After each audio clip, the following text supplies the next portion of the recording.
win the toss. And good afternoon, everybody. Welcome to the CSU Pueblo Thunder Bowl. Jim Brooks along with Joe Serby to bring you the call here today of Thunderwolves football in the NCAA playoffs against the University of Texas CSU Pueblo Permian Basin wins the toss. Falcons. They've elected Joe, to looking defer. forward to a great ball game. Well, what a great matchup we have today. A Lone Star Conference. We always love when the Lone Star Conference comes to Pueblo, and CSU Pueblo, winners of the RMAC back-to-back seasons. They went 9-0 in conference. This should be a great first-round playoff matchup. Well, they're familiar foes. They played each other last year in the first game of the year. Here are the keys to victory today. First for the Thunderwolves. First, they need to establish the run. Their quarterback cannot throw it 66 times tonight. Second, clean it up. I'd like to see them play an entire game without pre-snap penalties and turnovers. Third and finally, use that extra motivation. Texas Permian Basin backed out of a contract for CSU Pueblo to play a home and home, and so CSU Pueblo had to scramble to find a game. Guess what?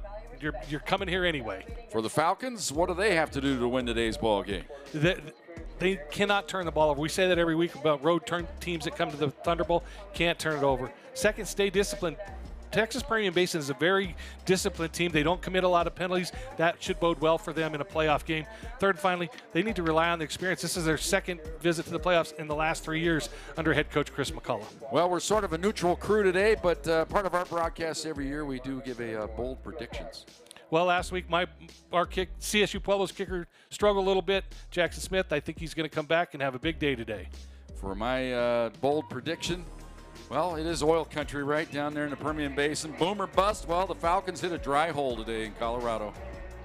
Well, let's see what happens. Let's see what happens indeed. We're ready for kickoff. Thunderwolves won the toss, deferred to the second half, so they'll kick off. Permian Basin will get the ball first, so we'll get to see their offense first. So you see their records going into the ball game today.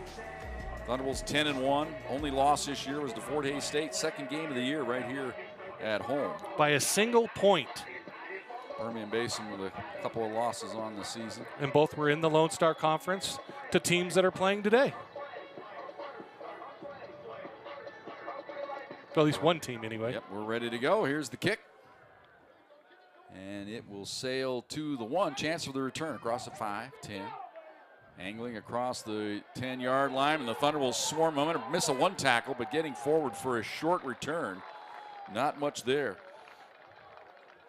Here's the starting lineup for Permian Basin on offense. Runs through quarterback Cannon Gibson. He's a transfer from West Texas A&M, so he's familiar with the conference at least, and he likes to run it and he likes to throw it.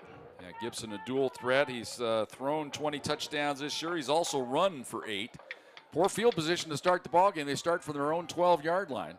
They'll spread the formation here. Empty backfield for Cannon Gibson.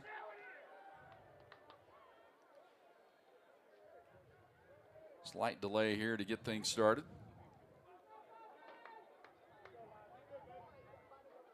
Now we're ready to rock and roll. Empty backfield from the gun. Trips right. Double wide out left. Going to run it right up the middle on the quarterback draw. And gain about 4 yards out to around the 16-yard line goes Gannon. He averages 2.9 a carry. Here's the starting lineups for the Thunderwolves on defense. One big glaring omission. Yeah, notice number 57, Ian Ortiz, is in nose tackle. He's in place of Josiah Sampleton, the first-team all-conference nose tackle for CSU Pueblo, who is out today with an injury. Same formation here. Trips to the left. Double wide out right this time. The previous play they read trips to the right. Gannon from the gun. Thunderwolves in their rushing 4, trying to get some pressure on. They go up the right sideline, back shoulder throw. Great grab out across the 35 to the 37-yard line. What a grab there by the wide receiver. Put that in the place that only the wide receiver could get it. That's Traylon Sewell, his 37th grab of the year. First down out to the 39-yard line. Having a little clock issue here to start the game. Or maybe well, they're going to Please reset the game clock to 13:45. It will start on my whistle. Thank you. CSU Pueblo in a nickel package to start the game already. So they think that Cannon Gibson's going to just chuck it and duck it. Trips to the left this time. Ben Patterson, the biggest wide receiver there, right on the hash marks.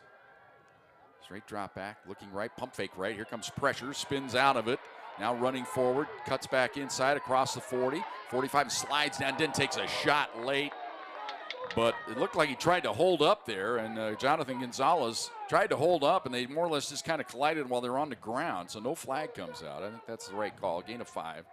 Another look at it here. Again, they had him hemmed up pretty well, but he made 5 out of nothing. He could have been tackled for a loss right there.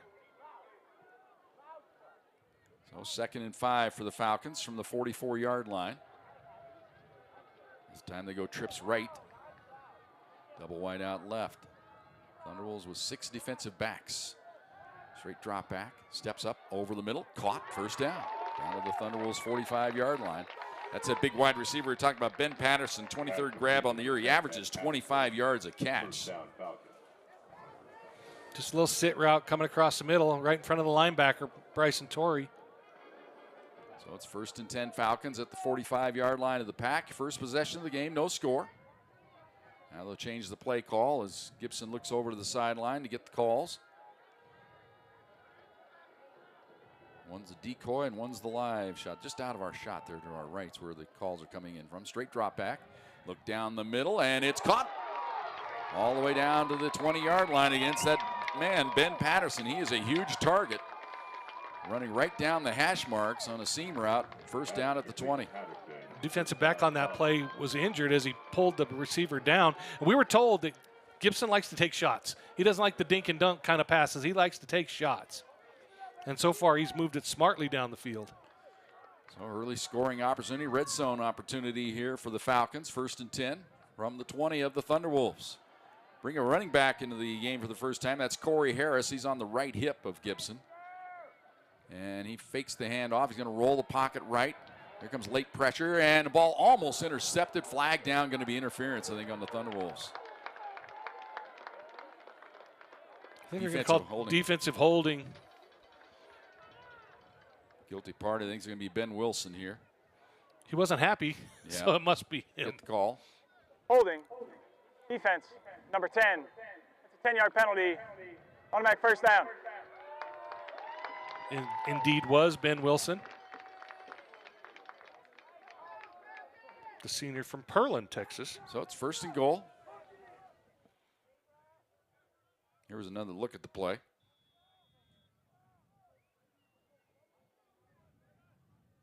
Kind of draped all over his back, evidently there. So 1st and goal from the 10. Now a stoppage. Again, we're having some play clock issues here, I think. Please reset the game clock to 12:03. Thank you. Going to have to give the clock operators some grief here at halftime, Jim. We know them. Now we're ready to go. I think they wound the clock in error there because it was an incomplete pass and a penalty. So 1st and goal from the 10. Hand the ball up the middle, and the Thunder will shut that down. They give it to Corey Harris. And he might get a yard down to the 9 is all. So it'll be 2nd and goal from the 9 for the Falcons. First drive of the game, 11:50 to go here in the first quarter. No score. Terrible field position to start this drive, and they're already at the other end of the field. Big plays, chunk plays. Again, they leave Harris in the ball game. He's on the right hip of the quarterback, Gibson. Single wide out left, trips to the right. Take the snap. They give it up the middle, and getting down to about the 5-yard line is Harris. You're going to say his knee was down. Looks like closer to the 6. So 3rd and goal there for the Falcons, just outside the 5-yard line. Kayla Manning doing a good job inside for CSU Pueblo, blowing up that hole. And then, of course, Bryson Torrey. So a really big play here in the ball game. 3rd and goal for the Falcons at the Thunderwolves' 5-yard line. Bring a man in motion across the formation right. They roll the pocket right. Here comes pressure off the right side, and they got him back at the 11-yard line. Little safety blitz or corner blitz off the edge there. Fouled things up for Cannon Gibson. He had to eat it. So it'll be a field goal opportunity early in the ball game here for Angel Diaz. Nice play by Micah Lutu, number 44 for CSU Pueblo, the junior out of Tempe. So that'd be one of the keys to both teams in this game. Both teams are going to move the football. Make no mistake about it. It's what you do in the red zone. We saw it haunt the Thunderwolves last week in the conference championship game. They eventually won it in overtime, double overtime. Field goal try here by Diaz.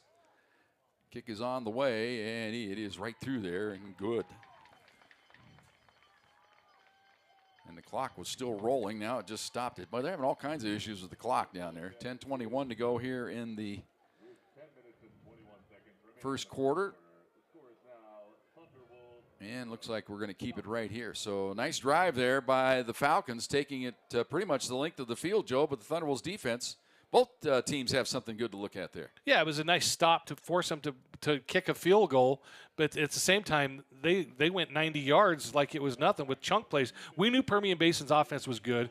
We knew Cannon Gibson was a very capable caller. And, again, we thought this could be 10-7 or 44-40.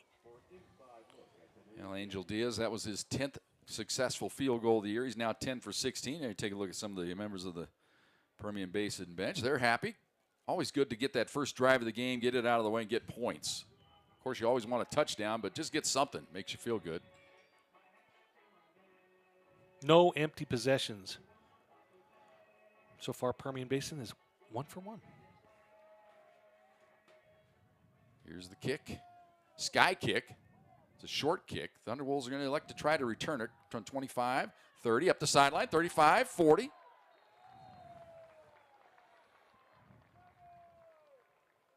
Let's see who it was. Might have been Musa Alsafar up there. Here's the Thunderwolves starting offense. Roman Fuller, of course, the quarterback. Again, he threw it 66 times last week in the win against Chadron State, and he's got a bevy of receivers. So they'll start from their own 41. They'll look at it. And that was Musa. He's been deep many times to receive the kick, so that was a good strategic play to have him up there on the short returner. Throw out to the right side. Martinez, the running back, out of the backfield. Nice cut inside across the 45, out around the 47-yard line. Just leaked out of the backfield there in motion. Here's the defense for Permian Basin. Again, Tristan Exline, linebacker number 1 for Permian Basin. Lone Star Conference Defensive Player of the Year 2 times. He's an excellent football player. 2nd down and 4 after the gain of 6 on first down. Give it to Martinez up the middle. He's got the first down and more. Breaks 1 tackle. He's across the 45 down to the 42-yard line of the Falcons. 1st and 10 Thunderwolves. Nice run off the left side for Keon Martinez. CSU Pueblo needs to establish that run, whether it's power or whether it's counters. They have to get that dirty 4 today. Bring a man in motion toward the formation. That's Aikens, straight drop back, down the middle. He's got him.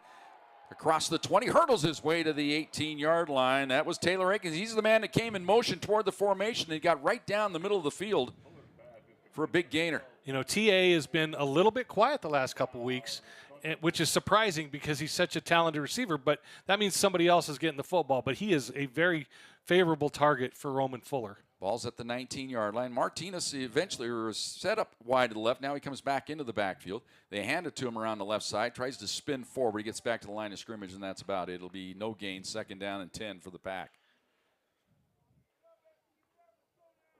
Again, nice little pass to DTA, Derek Taylor Aikens. Be nice to see him hurdle that just one little bit. He could take off. Nobody catches a ball better in stride than he does.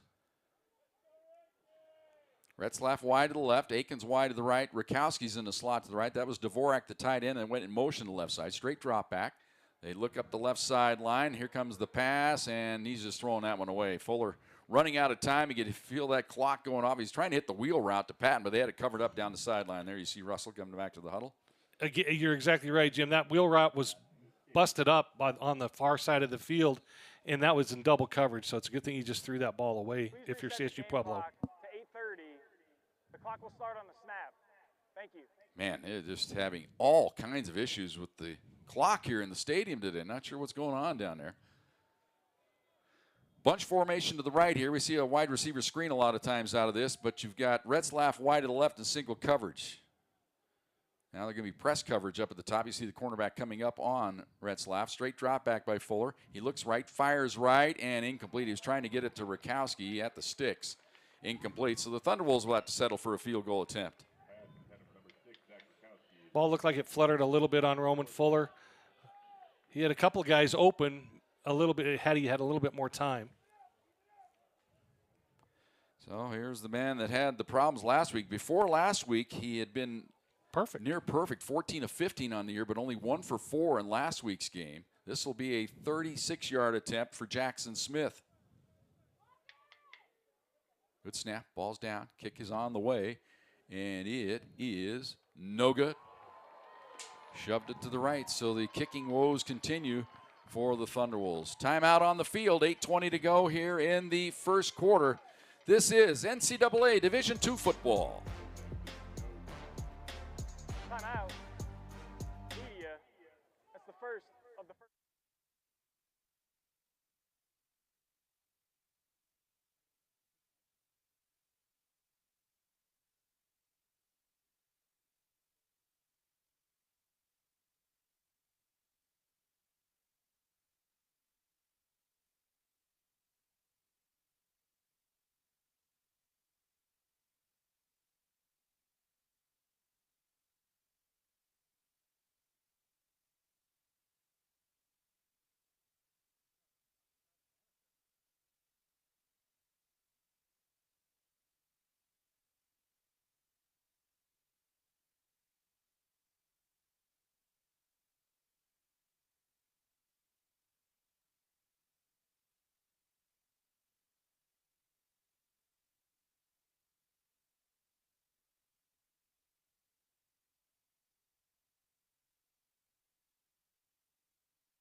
Falcons take over at their own 20-yard line off the missed field goal by Jackson Smith. He's missed 5 of his last 6 attempts now for the Thunderwolves. 3-0 lead for the Falcons. They have the ball at the 20. And a quick pass caught out across the 25 to about the 28-yard line. Boy, the Thunderwolves corner or safety came flying up there. Didn't quite get there in time. Ball completed. If you're going to gamble like that, you better be sure you're right.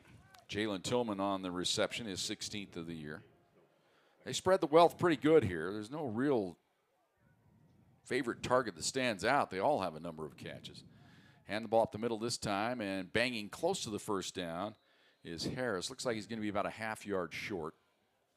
So it'll be third down and about a foot here for the Falcons. Leading at 3-0, 7:41 to go here, first quarter. They stay in the gun. Bring a tight end in this set. Quarterback up the middle, and he's got the first down. As Gibson able to dive across the 30 to the 31-yard line. Peyton Shaw comes up and makes a tackle, but he didn't need much. No stranger to running the football is Gibson. Have to factor sack yardage in, but he's has 120 carries for 353 yards. Has a 25-yard run to his credit this year. First and 10 from the 31.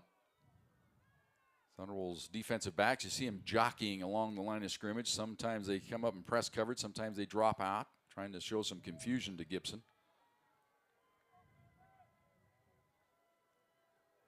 Straight drop back, looks left, firing up the left sideline, going for it all, and it's caught inside the 40 down to the 38-yard line. Nice over-the-shoulder grab there by Traylon Sewell. Yeah, so that Gibson put that ball exactly where it needed to be, and Sewell just over the shoulder. Jermani Jackson, the defensive back, never saw it coming, and the ball was perfectly thrown. Not bad coverage, but it was just a better throw and catch. All the way down to the 36-yard line of the Thunderwolves, first and 10 for the Falcons. Center Judge comes in here to slow things down here. Thunderwolves had a chance to match there if they wanted to on the substitution pattern.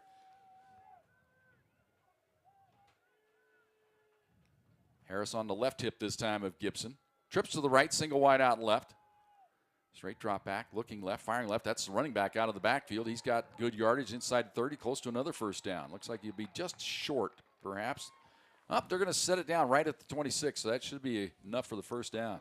Again, a running back free in the route. Bryson Torrey was 9 yards away before he made a beeline for the ball. So nice play calling for the Falcons. First and 10 from the 26-yard line. Trips to the right, single wide out left. Straight drop back. Here comes a late safety blitz. They pick it up, though. Running it for his life around the left side and incomplete. Thunderwolves with a safety blitz there coming up the middle, but they picked it up. Gave Gibson enough time to get out, leak out to the left side, but unable to find his receiver out in the flat here. So 2nd down and 10 now for the Falcons. A rare incompletion for Gibson early this quarter. Empties the backfield this time, trips to the right, double wide out left. Ball's on the left hash mark. Now they change the play call as Gibson looks over to the sideline to get the signals. Backup quarterback Isaac Mooring is one of them signaling plays in. Straight drop back. Pressure off the edge. Gets the pass away up the left sideline, and it's caught. What a grab, and he got 1 foot down at the 9-yard line. Incredible catch there for the Falcons, and on the grab, it's like Corey Coney. Again, they're picking on Draymond Jackson. That's the 3rd time in the last 5 throws that they've gone right at him and completed a pass. So it's 1st and goal at the 9-yard line. So the 2nd straight possession for the Falcons, getting it 1st and goal in Thunderwolves territory here.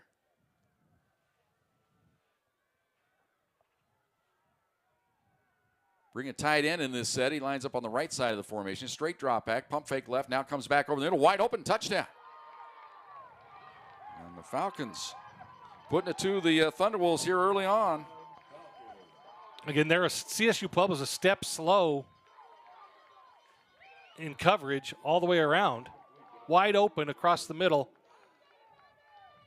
Touchdown. Karai Coney. Got an injured Thunderwolf down with the trainer on the far side of the field.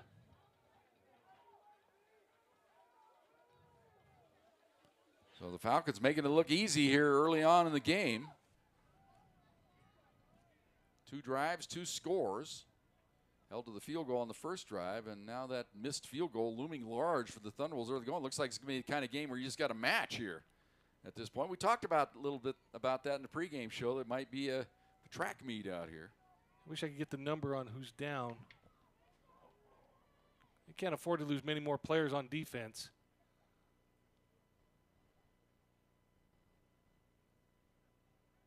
See right there in the Permian Basin huddle is Mike Babcock. I think it's Peyton Shaw. Peyton Shaw, the injured Thunderwolf. Can't afford to lose Peyton Shaw. Heart and soul of this defense. The right ankle or knee, doesn't put any pressure on it coming off the field. They'll take him over to the training table and get him fixed up. Extra point try up coming now for Angel Diaz. 39 for 43 on the year, kicking extra points.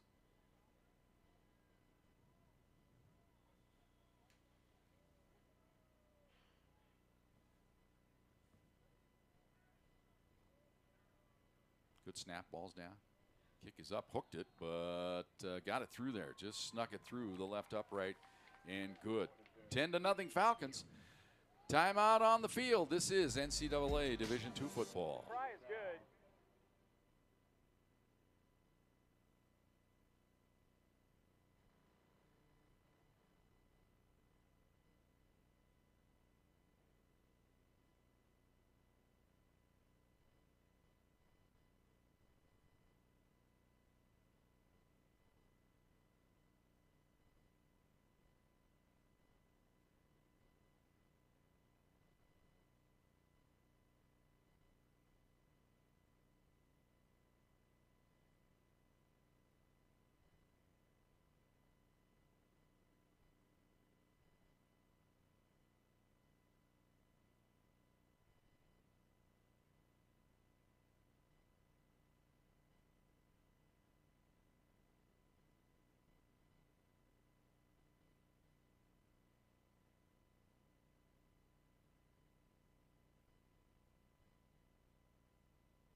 And welcome back to the CSU Pueblo Thunderbolt.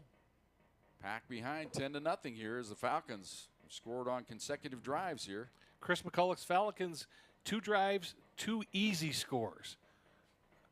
Easy scores. This does not bode well for CSU Pueblo right now. Defensively, they have no answer early in the game.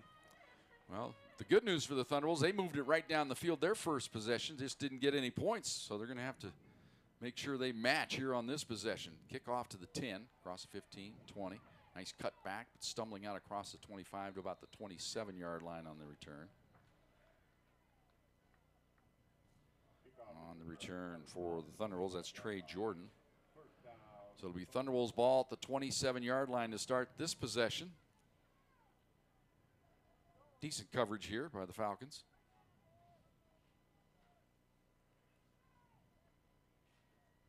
Pack will go trip to the right. Retzlaff is wide to the left. He's the all-conference receiver, all-American receiver most likely for the Thunderwolves. They're going to give the ball up the middle, and Martinez out to about the 29. He'll pick up 3. It'll be 2nd down and 7.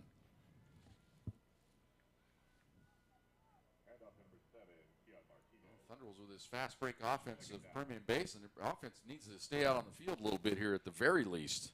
But the way the game's going, you need to get points on this drive. Bring a man in motion across the formation. That's Robinson. They look his way. Instead, they go up the sideline looking for Honeycutt. Back shoulder throw, couldn't get it. Good coverage there on the sideline. Like Honeycutt was looking back up into that sun a little bit, too. The ball was right where it needed to be. That's a 50-50 ball. That brings up 3rd and 7 for the Thunderwolves. Another look at it coming up the sideline here. Yeah, right into the sun. A little bit overthrown.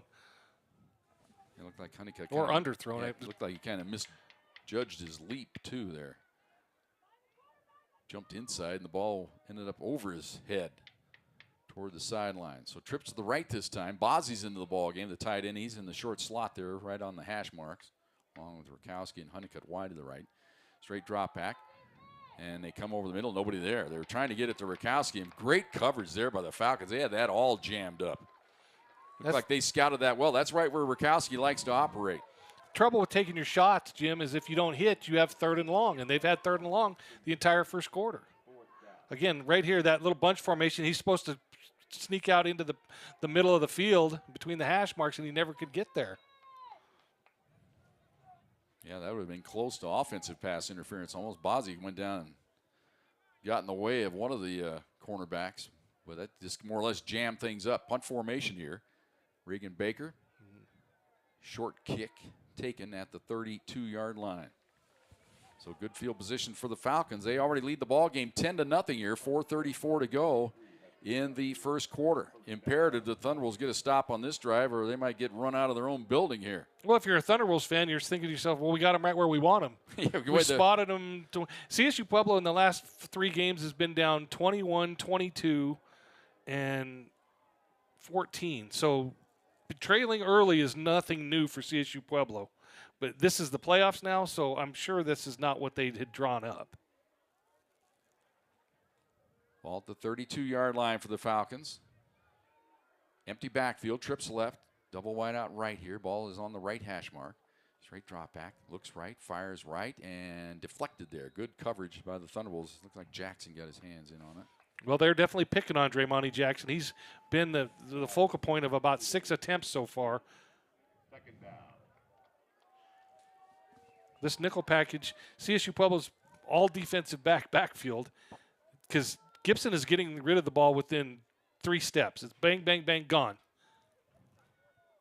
Upon second look there, looked like it might have been Trey Jordan on the coverage. He got his hand in on it, deflected. It's 2nd down and 10 from the 32-yard line for the Falcons. Trips left.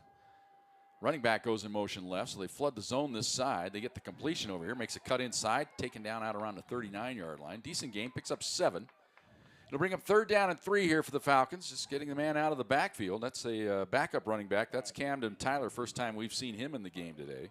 Well, and that was a well-designed play because the receiver locked up on the corner and just got him out of the way. Keith McCaney was right there, just got him out of the way, and it's easy to get 7 when you do that. 3rd and 3 for the Falcons. Change the play call here. See the center barking out blocking assignments here. Who to pick up? Straight drop back, looking over the middle, caught, first down, out around midfield, and then body lifted up and body slammed right at the 50-yard line by Torrey on the tackle. Ball completed, though, to Sewell, the touchdown maker. Gibson taking advantage of the quick throw and release, and these receivers running the defensive backs off a little bit and turning the balls right there. These quick passes. 1st and 10 Falcons from midfield. Faking, they're going to run a reverse this time, and it is wide open up the left side, across midfield, across the 45, down around the 43. Thunderwolves with pretty good pursuit there, able to limit the damage, but another big gain, this time Sewell on the reverse. They just get them in over pursuit.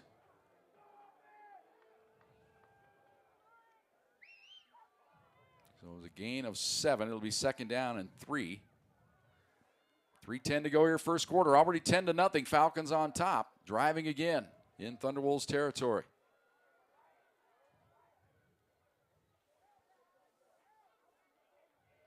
Fake it in the middle, go over the middle, caught, first down, inside the 35, down to the 31-yard line. It's nothing fancy. They are just getting right in front of the CSU Pueblo defenders, running them off and turning. 7 yards at a clip. That's how deep they are playing off the receivers, especially the slot guys. Yeah, Diego Nunez this time on the grab. 1st and 10 Falcons at the 32-yard line of the Thunderwolves. Gibson sends a man in motion to the right. Straight drop back, steps up. He was hit, throws away and incomplete. That might add a little influence, and boy, he's looks a little gimpy. He took quite a shot there on his left shoulder, but now he seems all right. The quarterback, Cannon Gibson. So first time today the Thunderwolves have gotten to him in the pocket at least. At least they let him know he was there. Trying to see who came from the backside. I think that was Bryson Torrey.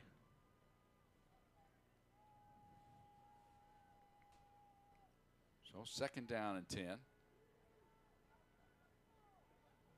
Gibson kind of slowly getting his way back in the back. I wonder if he's getting his bearings here after taking that shot. Straight drop back, he looks left.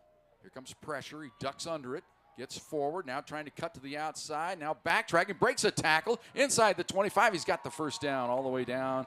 Well, now they spot him out of bounds back here at the 23, didn't quite get to the first down marker. Gary Seidenberger, middle linebacker, all-conference selection, missed on that tackle and allowed him to break free to get to the sideline. See right here, play breaks down, tucks it and goes. Right there, number 5. Oh, that wasn't Gary Seidenberger. Sorry, Gary. So 3rd and a yard now for the Falcons from the 23-yard line. And quarterback draw up the middle and a big hit, but sliding off that tackle attempt and getting the first down to the 20-yard line is Cannon Gibson.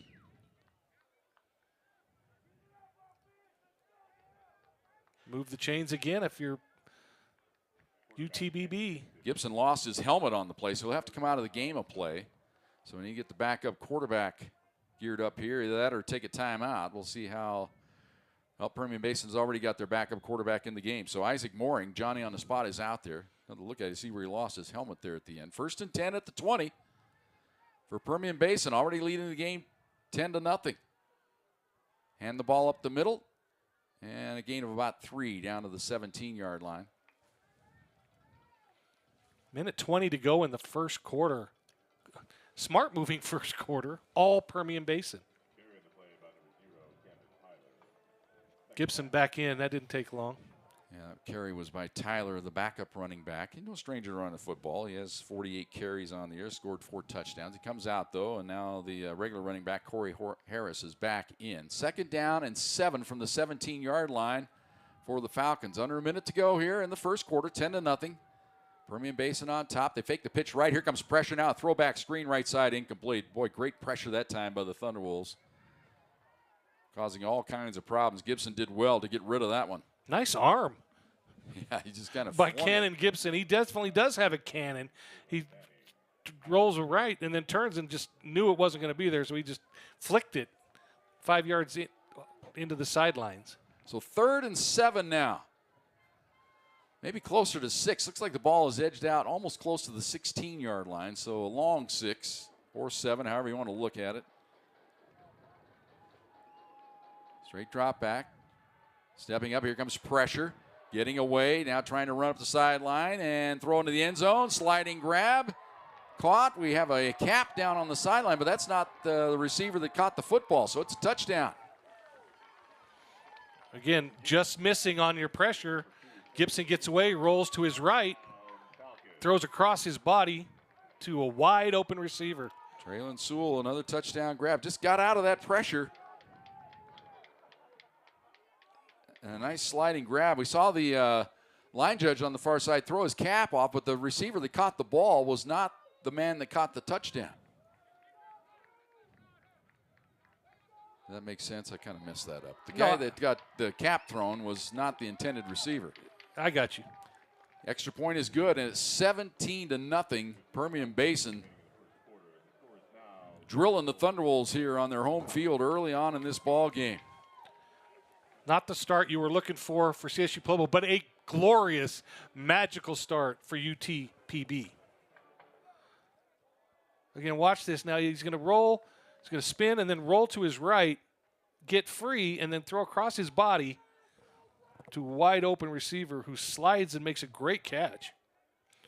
You see Jalen Shaw just put his hands up like, how did he get wide open? Well, they've been doing it the entire first quarter.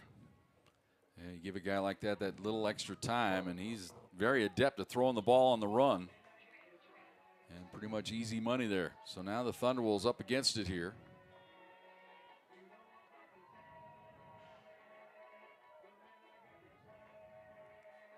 So kicking off will be Angel Diaz.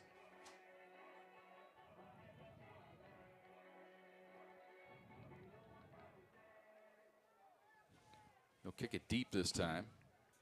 Taken at the 3-yard line by Jordan. He's out across the 10, 15, and here comes the posse to swarm him down at the 15-yard line. Can take a fair catch, remember, back there and get it at the 25. He'd elected to try to make a play and return it, and the Falcons haul him down there.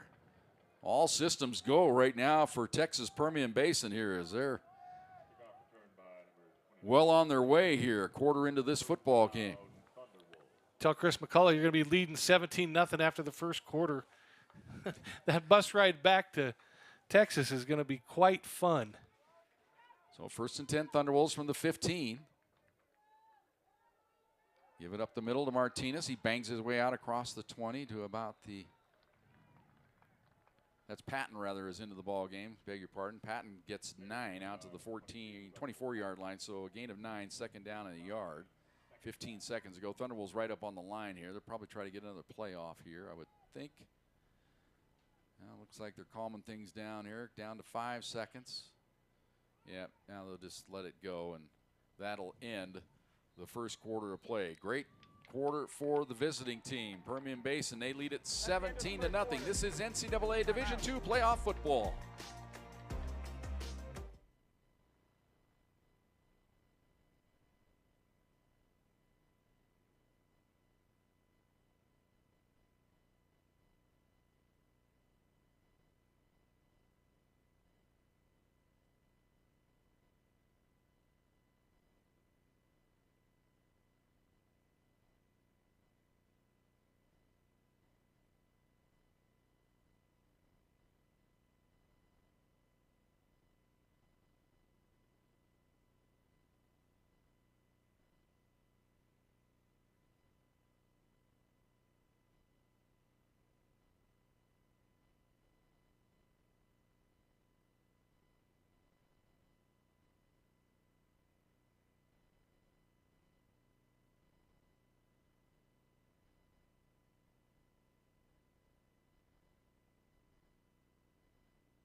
didn't give us the full. And welcome back to the Thunder Bowl. Here's a handoff to Patton up the middle. He's got the first down out across the 30 to about the 33-yard line. Staying committed to the run, even though you're down 17, is smart for two reasons. One, it'll help your offense, and two, it'll help give your defense a break. Permian Basin had the ball for 11 minutes and 40 seconds in the first quarter. Ball to 32, 1st and 10 for the Pack. Again, they give it to Patton. Tries to bounce this one outside, puts his head down. Nice little jab step, gets across the 35 to the 37. Pick up a 5, 2nd down and 5. When you see Russell Patton warming up, he looks like a linebacker. You don't think he's the tailback. Right here, he just looks, there's nothing there, bounces it outside to get 5. Nice open field tackle for Permian Basin to keep that from going more than 5. So 2nd and 5 here. Patton remains in the game. He's on the left hip of Roman Fuller, the quarterback. Fake it in the middle, straight drop back. Looking deep. Has Honeycutt out there, and he drops the ball at the 20-yard line. Would have been a touchdown. He was behind everybody. And drops the ball at the 20, and it's just not going well for the Pack here right now. You know, he had that problem at Mines, and then he made up for it with a great game-tying touchdown. Right here, he gets behind the defense. The ball is put in his fingertips, and he just drops it. So 3rd and 5 now for the Pack from the 37-yard line. Trips right, single wide out left. Retzlaff in motion. He's illegally in motion there. They don't throw the flag, though. He got away with it. Deep out pattern caught for the 1st down. Yeah, they could have called him out on that. Ball complete to Retzlaff. He was illegally in motion there. That looked like pretty obvious to me, but they got away with it. 1st and 10 for the Pack out to the 43-yard line. But, Joe, we always talk about it every week. That's one of the most ignored plays in football now. It's like they just let it go.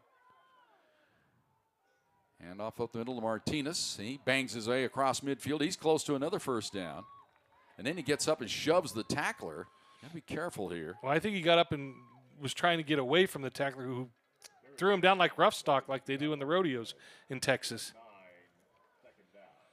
Watch him when he hog tie. He doesn't hog tie, but he rough stock like he's steer wrestling right there. Okay. Gets another carry. Martinez, he's forward across the 45. He's got the 1st down. And then he's thrown down at the very end. Well, we know the GAC officials are going to let him play because they've shown that already today. Yeah, both teams are playing a little on the edge at times here so far. They don't want to be difference makers, that's for sure. When they told us that before the game, I had a conversation with a few of these officials, and they like to let the players do the playing and decide the game. 1st and 10 at the 44. That's Martinez in motion to the right. They come over the middle incomplete, trying to get it to Rakowski. Fuller had to get rid of that one a little quicker than he wanted to, as the pressure was coming. Good rush right up the middle that time by the Falcons. 2nd down and 10 from the 44. It's 17-0. Permian Basin with the lead. If you're just joining us. Zach Rakowski makes a living right there where he was trying to catch the ball, but great coverage by Permian Basin. 2nd and 10 from the 44. Fuller takes the snap. Runs the draw play up the middle of the Patton. He's got an opening. Tries to get outside. He's got some room. 35, 30. Cuts back inside. 25. Bangs his way across the 25 all the way down to the 20-yard line. He took on that safety and pancaked him and gets forward for a 1st down to the 20 for the Thunderwolves. On that run right there, he showed elusiveness and toughness. Wanted to miss contact right there. And now he wants to initiate contact right there. 1st and 10 at the 20. Give it up the middle of Patton again. Bangs his way forward and then is thrown back after a gain of 2 down to the 18. It'll be 2nd down and 8 for the Thunderwolves. Man lost his. I think it was Patton who lost his lid. So he'll have to come out of the ball game. They'll get Martinez right back in there. Fuller hands off to Russell Patton. Gain of 2, 2nd down. Russell Patton, just a red shirt, just tough as nails. So 2nd and 8 for the Thunderwolves at the 18-yard line. Retzlaff press coverage up there at the top. wide to the right. Rest of the right receivers in a bunch here on the left, both tight ends of the game. Now they send Honeycutt in motion left. They fake it into the middle of the line. Fuller down the middle looking for the tight end, incomplete. Tried to get it to Bozzi, went up with one hand, then took a shot from the safety there late. Didn't look like he was real committed to making that grab there. I mean, a little alligator arm. I don't know if he would necessarily pulled his arms back, but that's a ball you can go up and make your quarterback look really good if you come up with this one. Yeah, a little bit high. Just went up with the one hand. If you go up with two there, you might catch it, but you might come away with broken ribs. So 3rd and 8 now for the Thunderwolves. Got to wonder if it's 4-down territory right here. Down 17-0. Already have missed one field goal in the game. Straight drop back by Fuller. Comes the blitz. He's able to jockey out of it. Now goes into the back of the end zone, and that is well out of play. Incomplete. Cap had already come off the back judge there. As the intended receiver was out of bounds. Thunderwolves play is an incomplete pass. It'll be 4th down. Thunderwolves will send the field goal unit in. Well, you got to. Stalls. You have to. You got to. Jackson Smith got you here with several game-winning kicks. You got to stick with him. Roman didn't. He threw that way out of. Yeah, Honeycutt had already been out of bounds. You see the in the back of the shot there. The back judge there had his cap on the ground. Right down, 5-yard attempt. Ball's down. Kick is on the way. And this one is good. So Thunderwolves get on the board with the field goal from Jackson Smith. Trying to work his way out of a funk. Had missed 5 of his previous 6 kicks, but he gets that one to go through. You know, now it's a mental game with Jackson Smith. We know he has the leg. We know he has the accuracy. He's made several huge kicks for CSU Pueblo this season. Game winners. Not just big kicks, but game winners. Here's the stats so far on the game. Pretty much all Permian Basin. Unbelievable. 2-1 advantage so far. That was a first quarter of perfection for Permian Basin. Well, Thunderwolves now on the board, 17-3. Now it's up to their defense to get a stop here and get their offense right back out on the field. Kicking in, whatever wind there is probably into Jackson Smith now. Wind tends to come up from the south and the east and west. It comes from the open end of the stadium.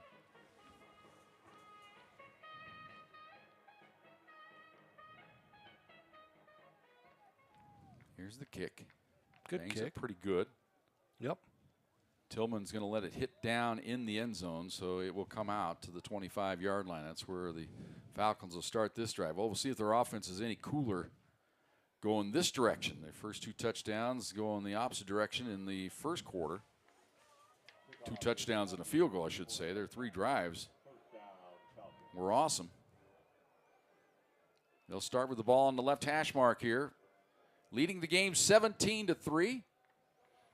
Curious to see what adjustments Cade Foskey, the defensive coordinator for CSU Pueblo, does just in this quarter. You don't have time to wait till halftime to make adjustments.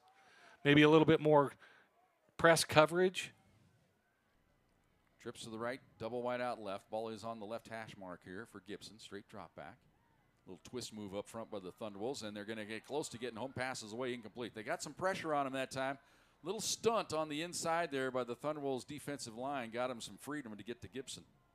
One of the few times they've actually had pressure on Gibson today, and it's amazing how effective that is when you make the quarterback a little bit more uncomfortable. But again, great coverage. He had nowhere to throw that ball. Just dumped it into an empty area there in the flat. 2nd down and 10 at the 25 for the Falcons.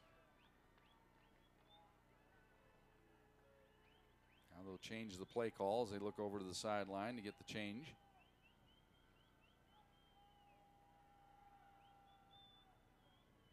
Going to give it up the middle. Pretty good opening, but then it closes down. But a good spin move there by Corey Harris to get forward across the 30 to about the 32. About 4 extra yards there on the second effort. So it's going to bring up 3rd and manageable here. 3rd and 3 now for the Falcons. They go hurry up. They come right up to the line. Not wrapping up if you're CSU Pueblo. Umpire Tax took it back to the 31. So it's 3rd and 4 here now for the Falcons. Now they adjust Harris to the left hip of Gibson.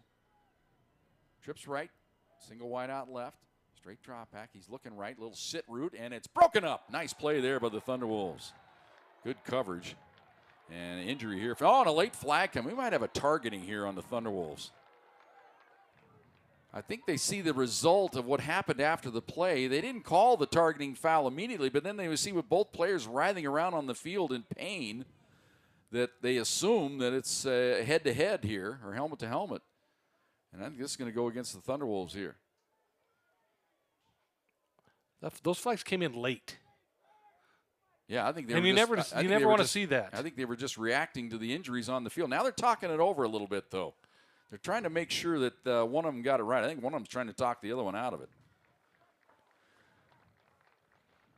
Yeah, that's Jalen Shaw banged up. Personal foul, targeting, defense, number 12.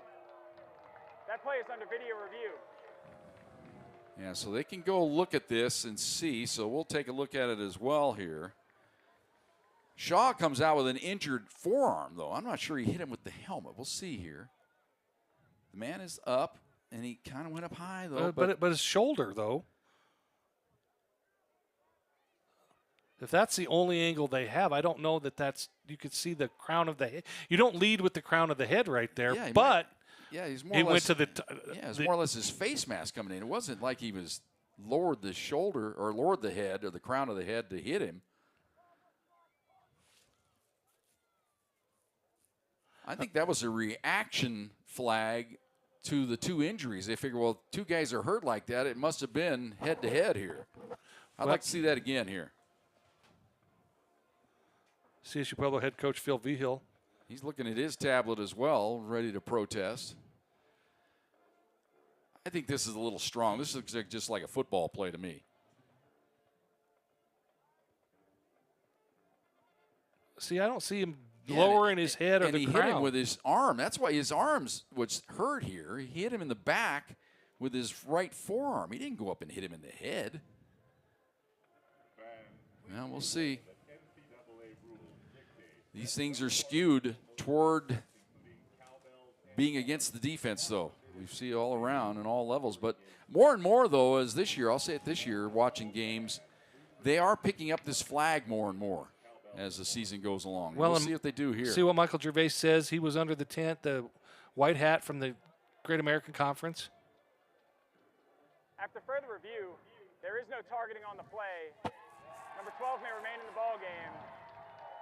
The result of the play was an incomplete pass, which will bring up 4th down. All right, I like the referees doing that. You know, they took a good look at it, and it just looked like just a regular play there. And the injury to the Thunderwolves tells you he didn't hit him with the head, he hit him with the arm. Well, and they erred on the side of caution. In case it was targeting, they called it, but they could wave it off. They can't do it the other way.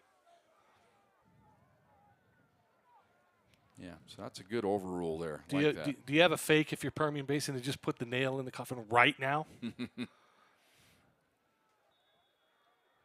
Rakowski back deep to receive the punt at the 25-yard line. Punting on the play, Cabello. And, they came close to blocking it. They got the punt away, though. Short kick. And Rakowski didn't get up underneath it. They're going to lose 20 yards of field position here. Well, at least 15 by not getting up there. Here comes a flag. That's going to be a late hit on Permian Basin, hitting a defenseless player right in the middle of the field. So they're going to get all that yardage they lost by allowing the ball to bounce. They're going to get it back here on a 15-yard mark-off on Permian Basin here. Somebody took a nice little clean, cheap shot at one of the Thunderwolves there. Guessing it was the long snapper.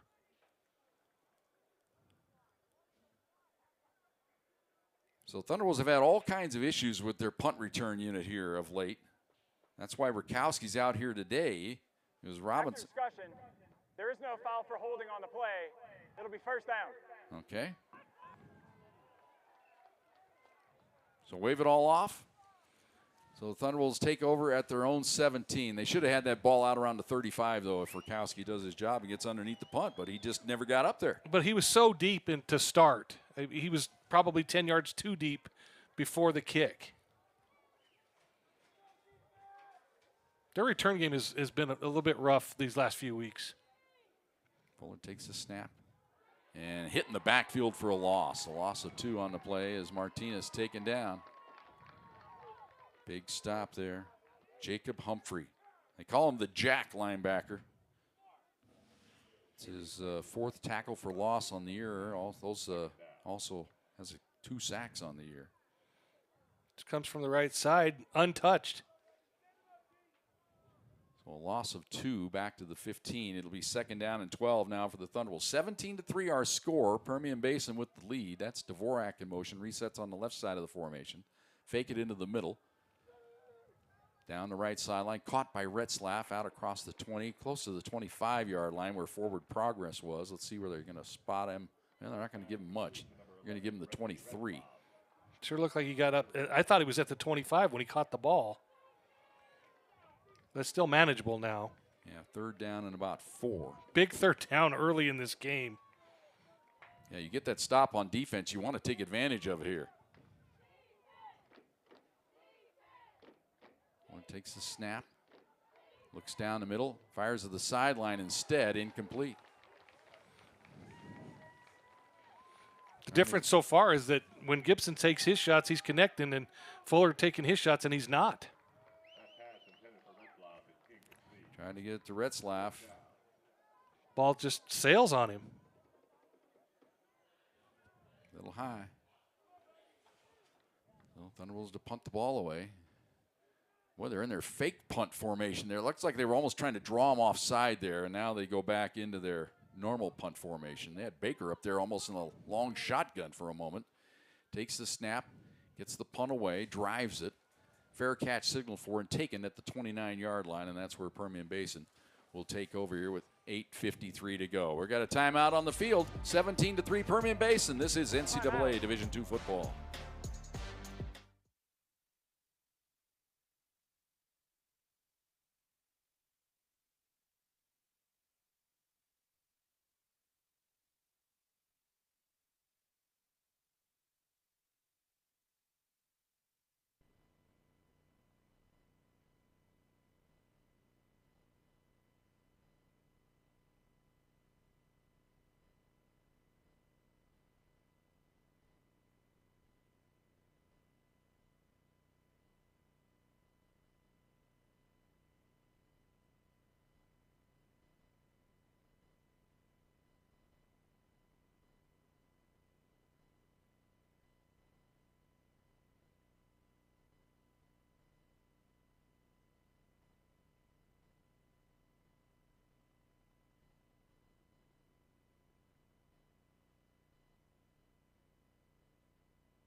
Welcome back to the Thunder Bowl.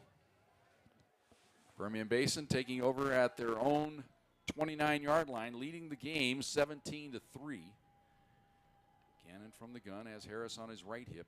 Gives it to him up the middle. He's hit immediately and thrown down for a loss of about a yard, maybe 2 on the play.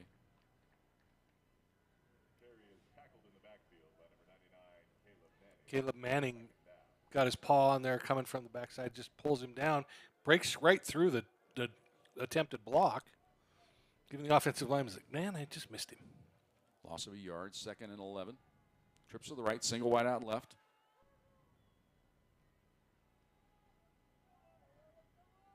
Again, CSU Pueblo well off the receivers.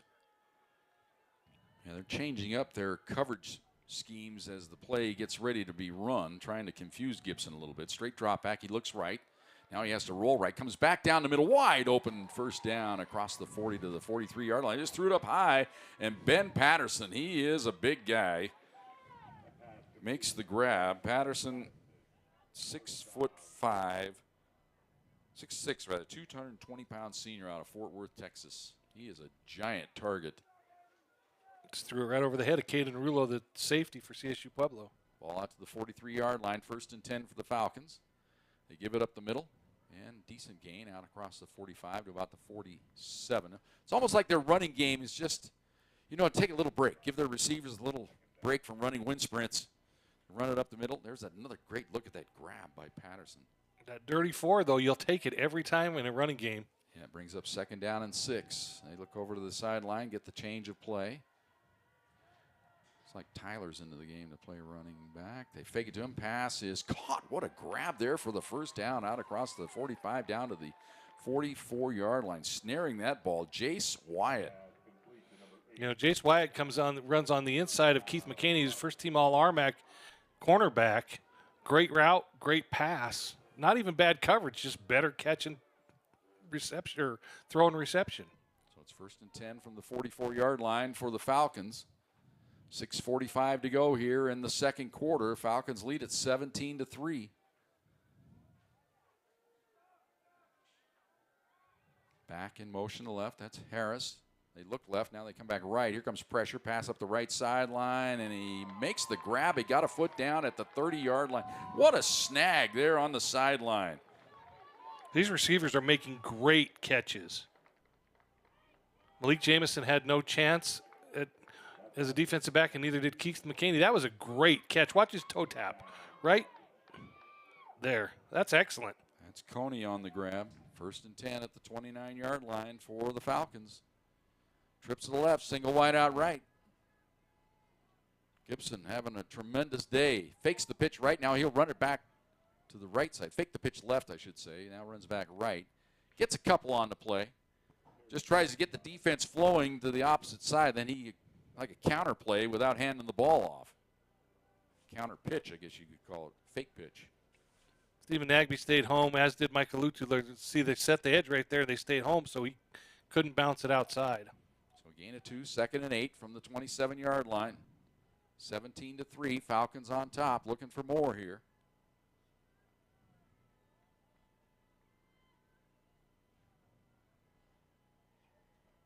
Gibson has changed the play call. He's an empty backfield this time. Takes the snap. Here comes pressure. They flush him. Trying to roll to his right. Gets the pass away and incomplete. Jalen Booth had good pressure on Gibson. But still, that receiver was almost making another great catch. Yeah, he was threatening to make the old tiptoe grab again. It was right there. See pressure, he moves to his right. Throwing hand, he breaks up. The receivers do a great job of going back to their quarterback. So 3rd and 8 now for the Falcons. This is a must stop for the Thunderwolves here.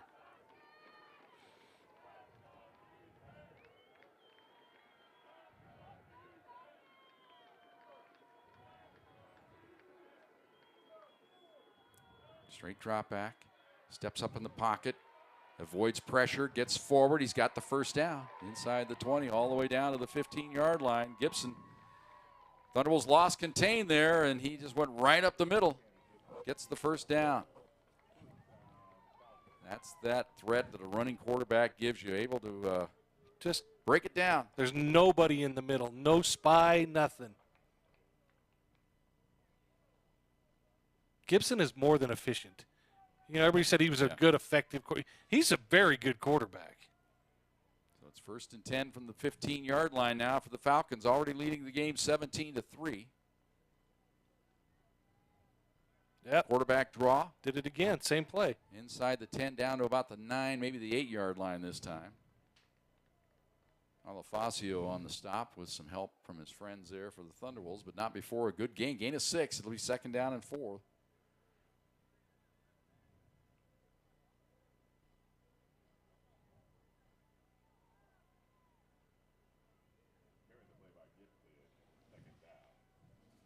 Takes a long time to get this play in for both teams. Yeah. Lots of substitutions. And both teams still running personnel in and out. Play clock down to 10. Down to 5. Now it looks like the Falcons ready to go. Down to 2. They do get it off. They hand it off up the middle. Nice gain there. Close to the first down. Corey Harris, good hard run. He's inside the 5. He's got the first down. 1st and goal at the 4-yard line for the Falcons. All that movement and eye candy and substitutions for power. So 1st and goal now for Permian Basin. at the 3-yard line, just outside the 3-yard line. They tighten up the formation a bit here, still with 3 wideouts right, single wideout left, but they're closer to the lineman this time, not as far out on the edge. The running back is Harris. He's on the left hip here of Gibson. Could see an option play of some kind here. And he does run to the left side on the quarterback keeper and taken down to the 2. Thunderwolves had a man on Harris right away, so that took away the pitch option for Gibson. So he just banged forward and got as much as he could down to the 2-yard line. So it'll be 2nd and goal now for the Falcons, just outside the 2-yard line. Tries to cut it back into the mud. There was just too much mud in there for the quarterback to get any kind of traction. So 2nd and goal for the Falcons of Texas Permian Basin. Playing the first half of their dreams right now. And they're going to run it to the right side of the quarterback into the end zone. Touchdown. Cannon Gibson. Easy money off the right side. Just a follow play right up the middle, and he's into the end zone, and it's 23-3 in favor of Permian Basin. Called his number 6 times on that drive. Just used the running back Harris as the lead blocker there. He goes in, takes on the linebacker, and Gibson gets right on his hip, takes it on into the end zone. Extra point try here.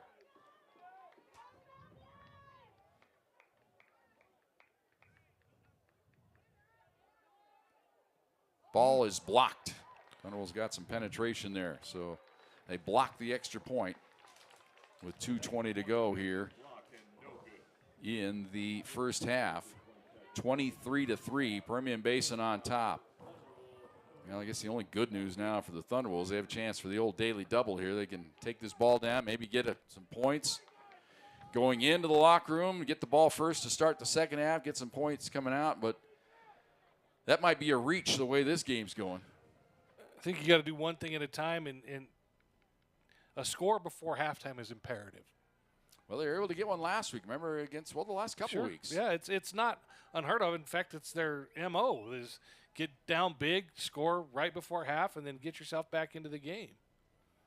They trailed by 21 points this year on the road at Western Colorado.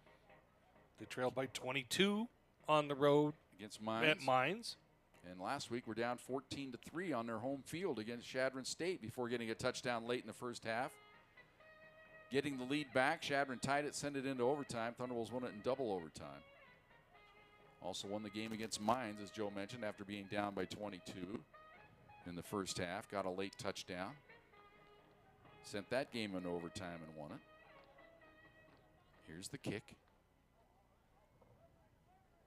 And they're going to let it go, and it hits down in the end zone, so the Thunderwolves will take over at the 25-yard line. 2:20 to go here in the first half. A lot of jawing going on down there, as you might expect from Permian Basin, but when you're up 20 points, you can let the opposition know it a little bit. That's right. You can talk some smack when you're up that big.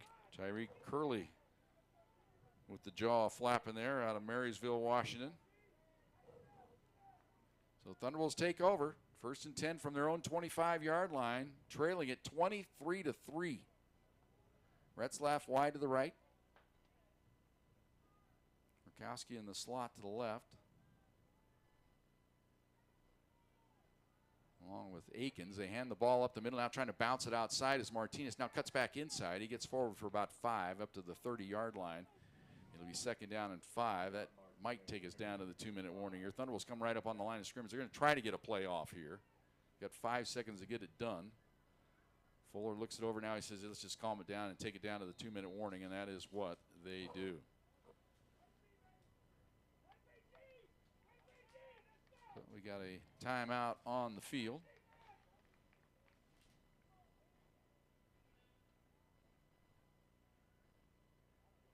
And we'll go ahead and take a timeout. On the television side, this is NCAA Division II football.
Thunderwolves take over at their 30-yard line here. Actually, it's 2nd down and 5. First play after the 2-minute warning. Fuller steps up in the pocket, goes up the right sideline, trying to get it to Retzlaff. Double coverage. He was bracketed well there, couldn't get it to him, and Retzlaff looks like he might have knocked the wind out of himself there as he hit the ground hard with his right shoulder. Well, the safety got over there in great shape there to help. They double covered him to perfection there, and Retzlaff is not getting up. You hear about that pulling single coverage, pulling a safety over the top. That's exactly what Permian Basin did right here. That free safety just floated over to the ball. And we've seen Reggie make that catch, but again, that's tough sledding right there. Just looking for that ground level shot there. Looked like they probably should have went to Rakowski over there. Here's Fuller's first half stats, not the Roman Fuller stats we're used to seeing. You know, he led the nation in passing efficiency last year. 28% of his passes, they've not been on target today.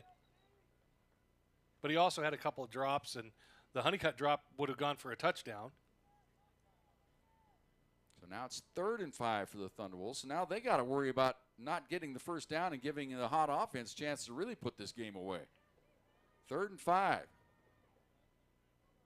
They show blitz off the edge to the Falcons. Now the Thunderwolves are going to change the play call here as they see the corner creeping up here on the defensive right side.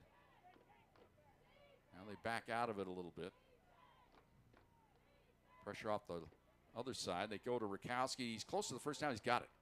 Got out across the 35 to the 36-yard line, and that's where Rakowski operates. Gets the first down for the Thunderwolves. That was a big catch by Zach Rack. Thunderwolves come right up to the line of scrimmage. Fuller has pressure. He's flushed.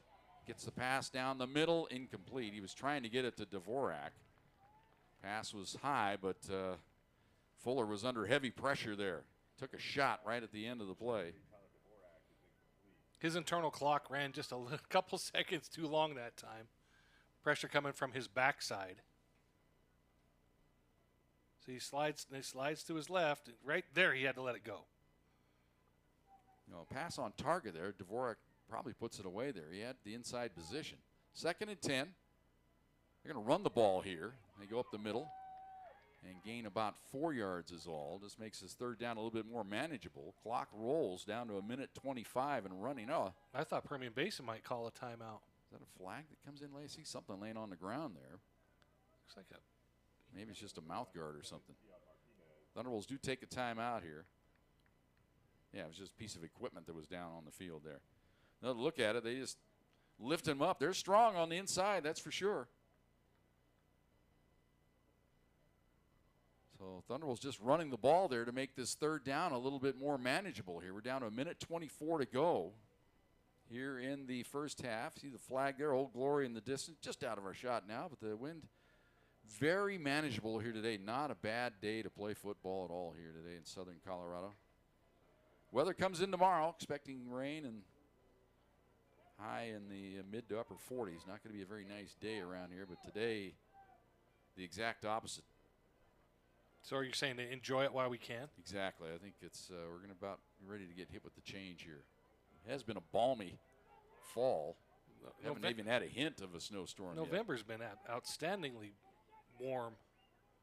Probably scarily warm. Yeah, usually by now we've had a couple little snowstorms. Sometimes a big snowstorm in our past.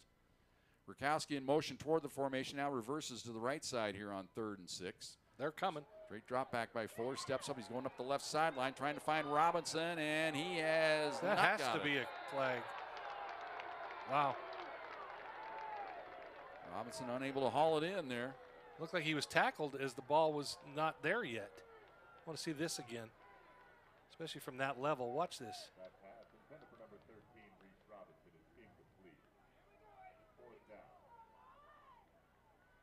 Yeah, that's pretty good coverage. Yeah, just had his right arm in there, but he didn't really influence anything Nope, there. that's pretty good coverage. Yeah. Timeout taken by Permian Basin. They didn't have enough the right personnel out there. They also have their timeouts in a minute and a half to go. Of the half. Minute 16 anyway. A chance to pile on. I don't want to be a doomsayer, but that just feels like that was the Thunderwolves' chance here to maybe get back in this game. Get a touchdown late in the first half, get the ball first in the second half, get a touchdown maybe, make it a game of it. But now They're in trouble. That was just good coverage there. Not enough to change the play there and throw a flag. No, it was just excellent coverage if you're Solomon James, the senior out of Waco.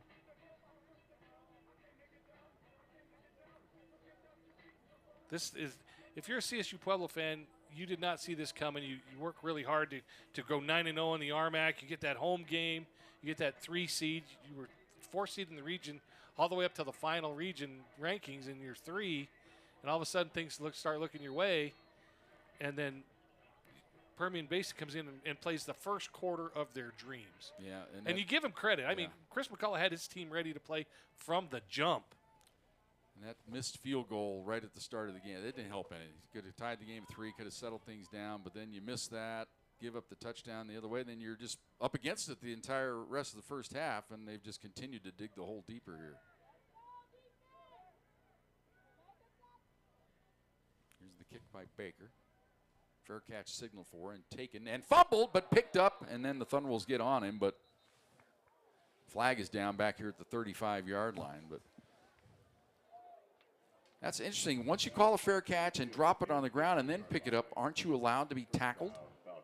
I'm not sure. Yeah, that's. I would think the play was alive then, but they blew the whistle after the ball hit the ground. I need some clarification on that one. Ray Ecker, who listens to the game. Face mask. Return team number 25. The penalty's half the distance to the goal. It'll be first down. Penalty against Permian Basin on a face mask. Like one of the gunners right there. He just yanked him down right there. You see it. Yeah, right there, had a hold of it. That's where the flag came out. So then he picks up the ball. To me, I think you could be tackled there. I don't know why that stops the play. I think that's an error on the officials. Should be allowed to tackle him there. Because the play to me is live. After the ball hits the ground, then it's a live play. All bets are off, but wouldn't be the first time I've been wrong.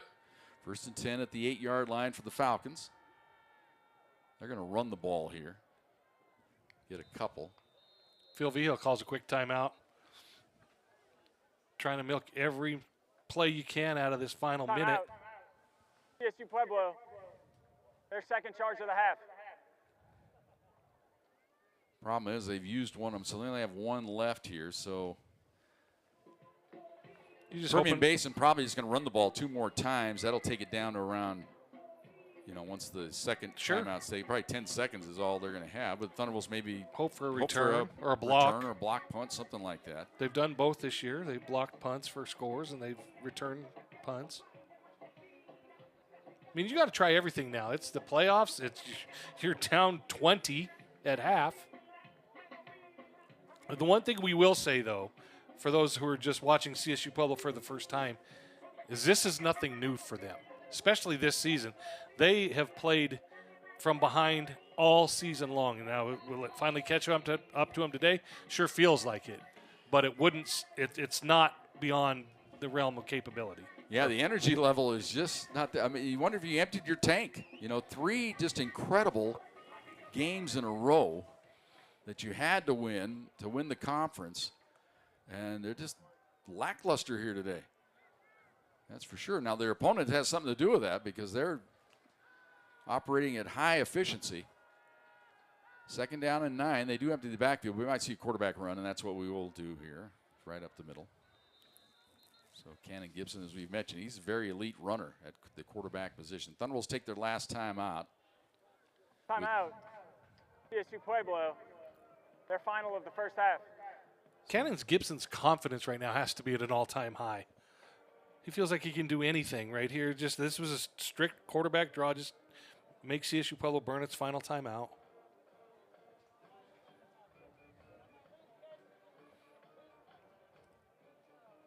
So third down now here's the stats for the day. 300 yards in total offense CSU Pueblo has allowed in the first half. And at number 50 there for the Thunders, only 50 yards passing. For Roman Fuller. This is a team that's had over 400 yards a couple of times through the air this year.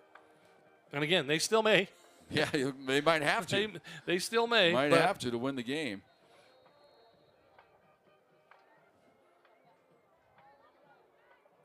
Now Permian Basin They're going to run it here. You know that. Thunderwolves are out of timeouts. Permian Basin run the play, then take it down to about 10 seconds, probably take the timeout, and then punt the ball away. Unless they get the first down here. It's not totally out of the realm of possibility here for them to pick up a first down on the ground. On 3rd and about 5. And they hand it off the left side and spin move close to the first down, but looks like he's going to be about a yard short. Oh, they gave him the first down.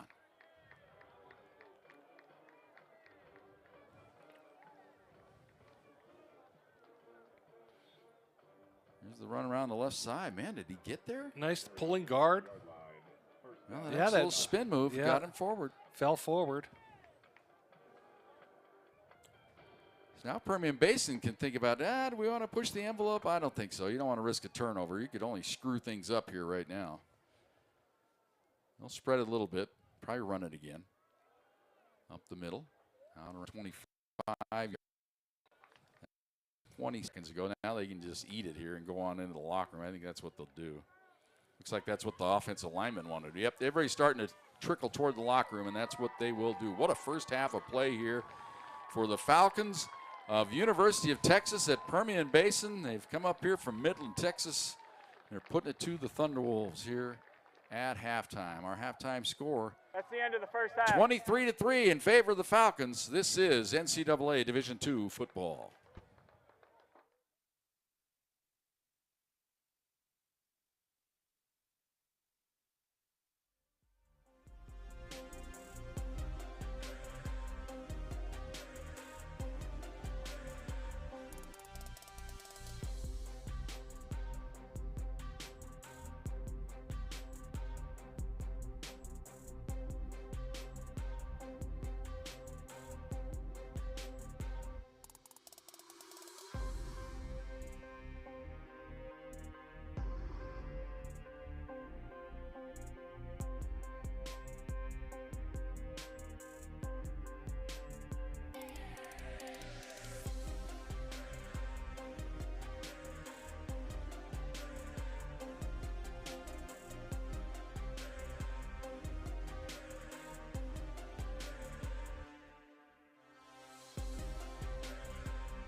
And welcome back to the Thunder Bowl. Thunderwolves down 23-3 here to the Falcons of Permian Basin. All you TPB. And all eyes here. First things first for the Thunderwolves. Remember, Retzlaff went down with an injury late in the first half on that last possession they had. We're going to wait and see. We've been looking for him along the sideline, but might be in the mass of humanity.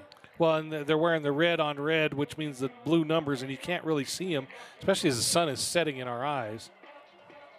Tough combination. Thunderwolves will get the ball first to start this second half. And the Falcons kicking off. Moving left to right, of course, as we look at it.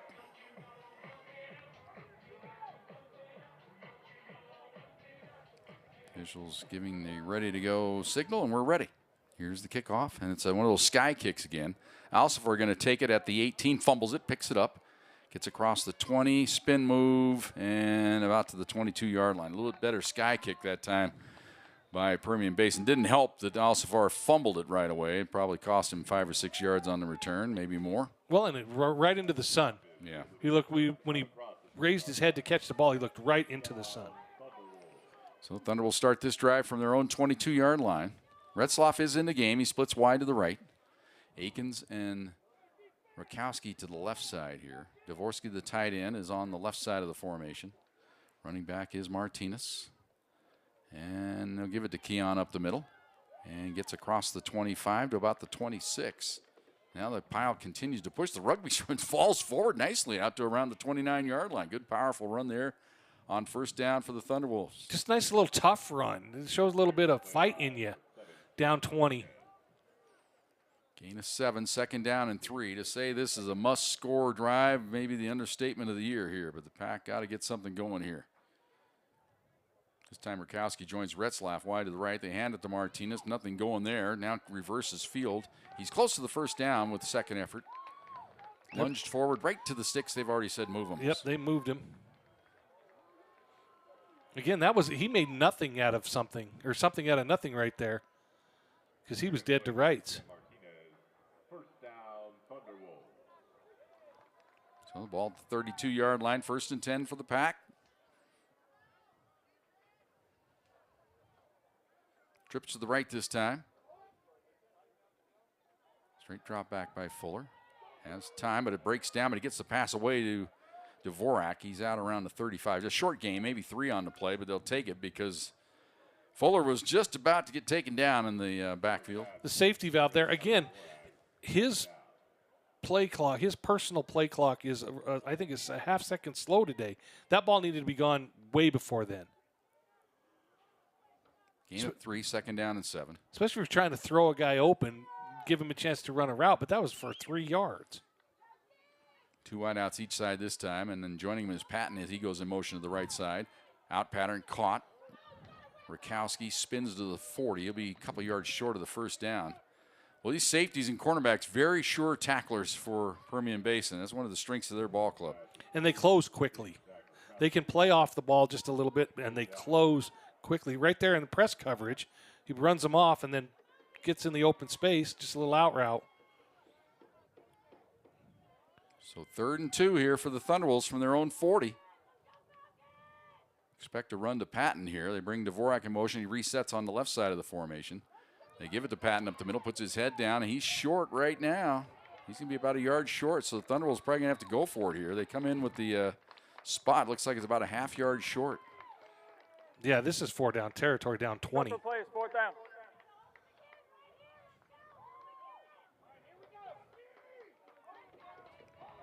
It's unable to push the pile forward this time. Those front 2 guys are right in the center of this defensive formation. They're strong. And now the Thunder will send the punt team, and frankly, I don't quite believe that.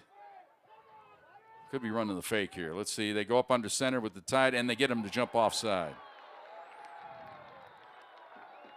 So now we'll see if they were drawn off. I don't think so. I think this is offside on Permian Basin here, unless it's a snap infraction. We'll see. Awful long discussion here for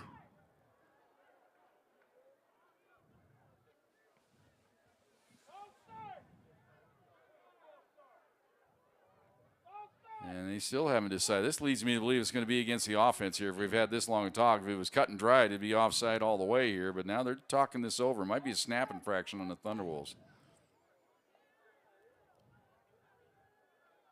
Nope.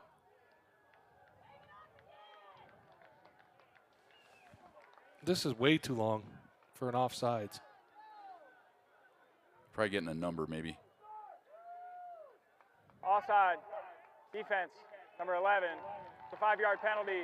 Results in a first down. There's another look at it. Thunderwolves.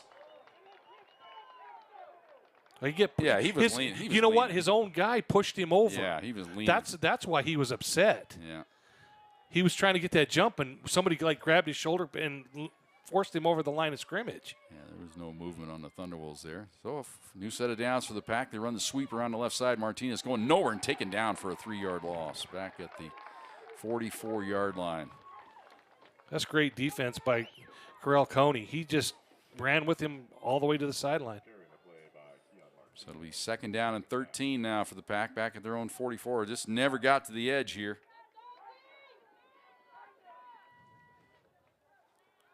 Straight drop back, Fuller in the pocket, ball deflected, incomplete. Trying to get to Retzlaff running a little curl pad and around the 45-yard line. Ball never got there. It's now 3rd and 13. Now you're really up against it for the Thunderwolves. Well, I still think it's 2-down territory. I think you got to get as much as you can here. You're in 4th down and go for the rest of the half. 2 wideouts each side here. They show blitz. They've got the backers up in the gap here. 3 down linemen and 2 linebackers. Now they back out a little bit. Now they creep back up. Looking for an opening here. Here they come. They send 5. Pick them up down the middle. Incomplete. Honeycutt was never looking. He was open. Fuller had to throw it because the pressure was coming. By the time Honeycutt turned his head, the ball zipped right by his ear hole. So incomplete. Here comes the punt unit. You have to know that ball's coming. Right there. Yeah, right it was past his helmet. So 4th down. But good coverage by Permian Basin. They were like glue that time on Honeycutt. Well, Thunderwolves changed their protection scheme here on the punt play. It's a good snap. Reagan Baker's punt is away. Wobbly kick. Fair catch signal for and taken at the 23-yard line. So they don't gain much in field position. Only about a 30-yard punt there. Not what you needed. No, and what had to happen for CSU Pueblo did not happen. They had to score on that, I think, opening drive of the second half. So now the Falcons will take over at their own 23-yard line. We saw Gibson with one of the Theraguns here on the sideline massaging his right forearm. He's giving it a workout in that first half. He only threw it 22 times. Trip to the left, single wide out right. Lone back is Corey Harris. You're on 1st and 10 for Permian Basin. They're going to hand the ball up the middle. Nice hole. Out around the 30-yard line goes Harris. Picks up 6 on the play. It'll be 2nd down and 4. You can make a pretty good living on offense operating with those numbers. Well, and you can be content now to do that the rest of the game. You don't have to do anything fancy or special. 2nd and 4. Fake it in the middle. Lob it over the top of the cornerback for the first down there. That was a pretty effective play there. And there was no corner. There was nobody in the vicinity. And it's a first down out to the 39-yard line. That pass is complete to number 8, Jay Wyatt.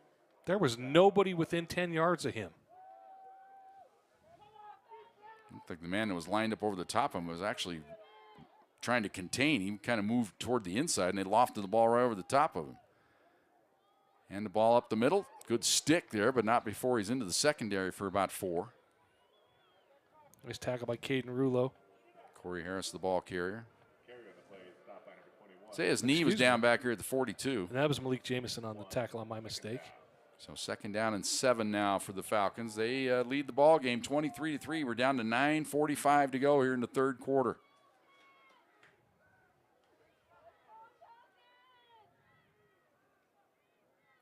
Fake it in the middle, over the middle, caught into the secondary, down to the 40-yard line. Another good play for the Falcons. Just a quick hitter. He's getting rid of the ball so quickly that CSU Pueblo's defensive backs have no shot right now. Boom, boom. They're in trail mode the entire play. Kylan Mathis, the receiver for the Falcons, all the way down to the Thunderwolves' 41-yard line. Another 1st and 10.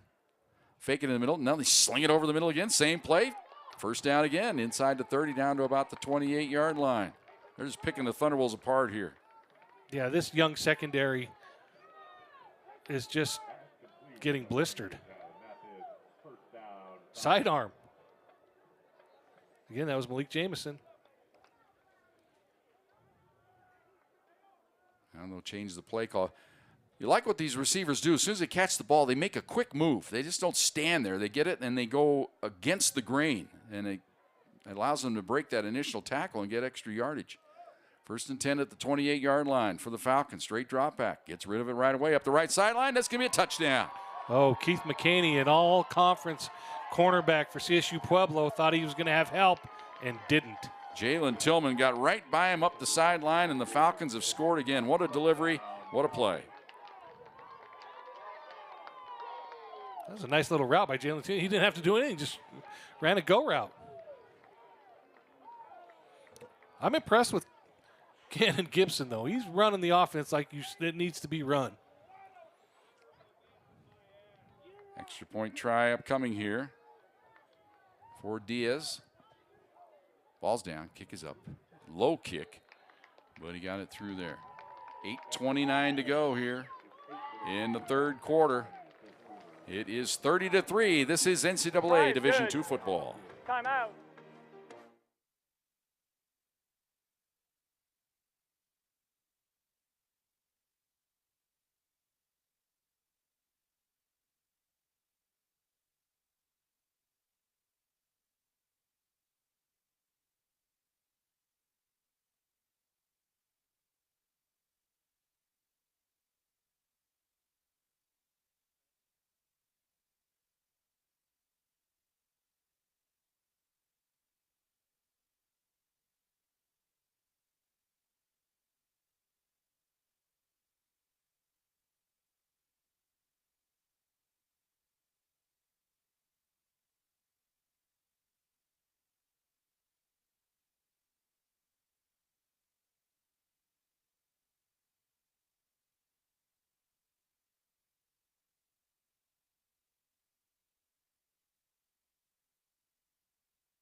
And welcome back to the Thunder Bowl.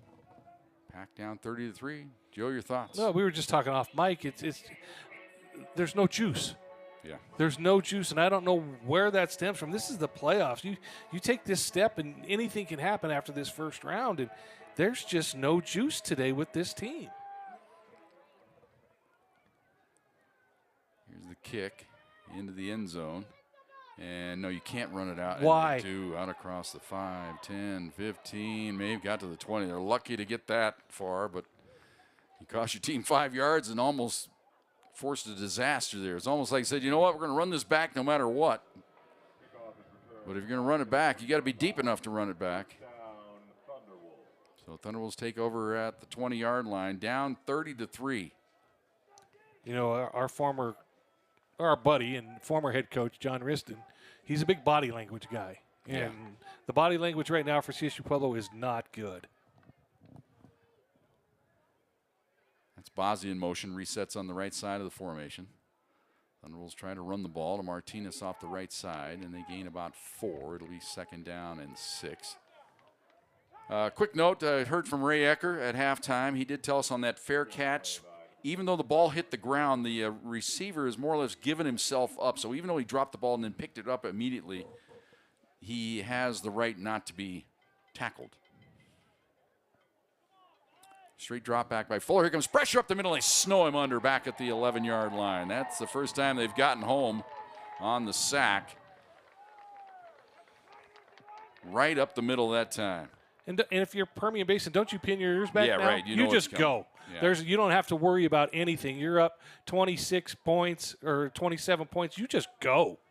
Little twist move got him right up the middle there, and Fuller never stood a chance. So now 3rd and forever, 3rd and 17 from the 13-yard line. It's hard to get anybody deep enough at the field. They only rush 3. They cover with 8. Fuller in the pocket, rolls to his right now, launches it up the middle of the field, just throwing it up for grabs and incomplete. The receiver slipped down there. If he could have kept his feet there, might have had a chance. That was Reese Robinson, but he kind of stumbled out of the break that time, trying to get back to the football, and it fell incomplete. So the Thunderwolves have to punt it. 3rd and 19, though. That's a tough ask for anybody.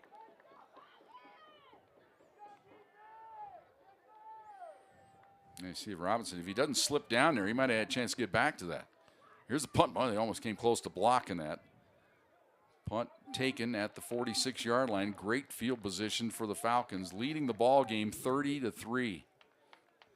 That's not a misprint. That's 30-3 on the road in the first round of the NCAA playoffs at a place that was playing well coming in and playing big games. And I think you hit it on the head a little bit earlier when you said that maybe they're emotionally spent from the last 3 weeks. It's taken everything they've had just to get to this point. The tank is empty, that's for sure. There is nothing, no hint of having a chance in this ball game here. Now you're just trying to save embarrassing yourself down 30-3. Great field position again for the Falcons. There's that slant pattern over the middle. They drop it. They do the Thunderwolves a favor that time. And then well, I don't know if I'd be getting up. Shout out John, but John, there's time and place for that. 2nd down and 10. You know, when you're down 27, and they've done that all game long. I don't know that I'd be. Yeah, they say defensive backs should have a short memory, but that's taken to extreme. 2nd down and 10. But maybe that's the way you got to develop a little emotion.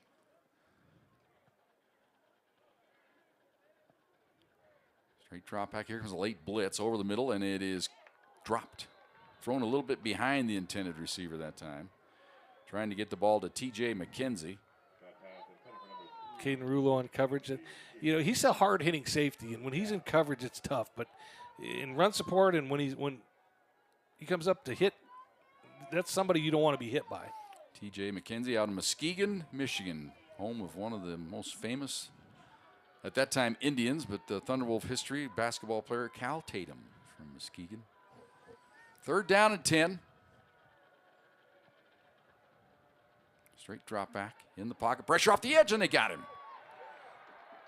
Oh, and then a late kind of a body slam move there. I'm not sure why that was needed, but these officials have been kind of letting that kind of stuff go here in this game, but maybe during the middle of the regular season, he might have got a 15-yard pattern because he kind of gave him a little extra body slam at the end. And you can see Cannon Gibson kind of talking to the referee, says, man, what was that all about? Well, Alafosio, he didn't go down. In his defense, Gibson would not go on the ground, so Alafosio said, I'm going to put you down. Yeah.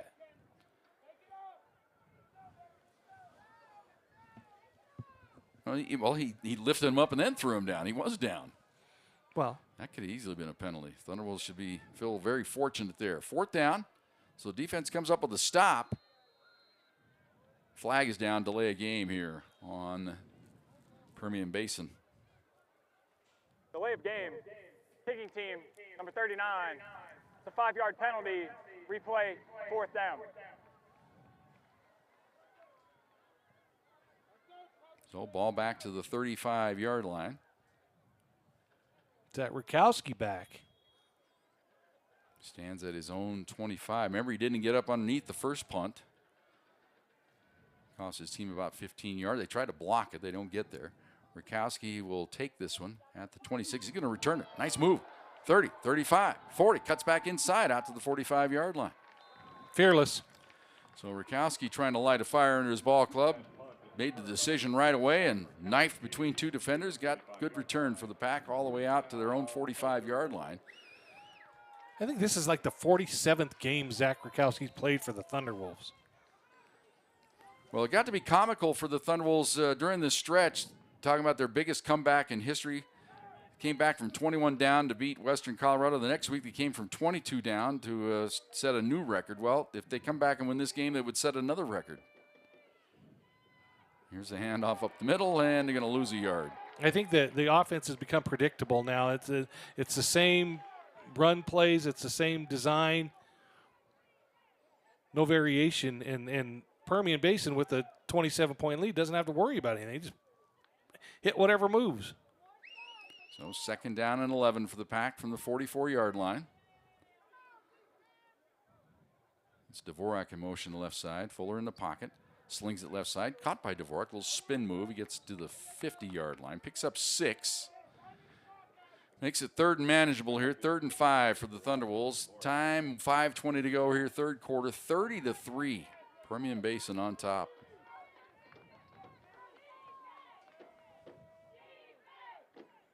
This time Dvorak will go to the top there in the slot to the right behind Reese Robinson.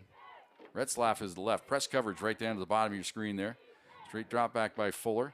Has to adjust in the pocket, comes over the middle and behind the intended receiver and dropped.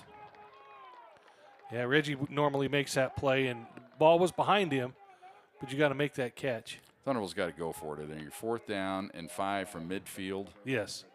This is the time is now. And watch now, he just sits down, he kind of slides out, plants his foot, and the ball is there just a little bit behind Reggie. So 4th down for the Thunderwolves, 5 to go.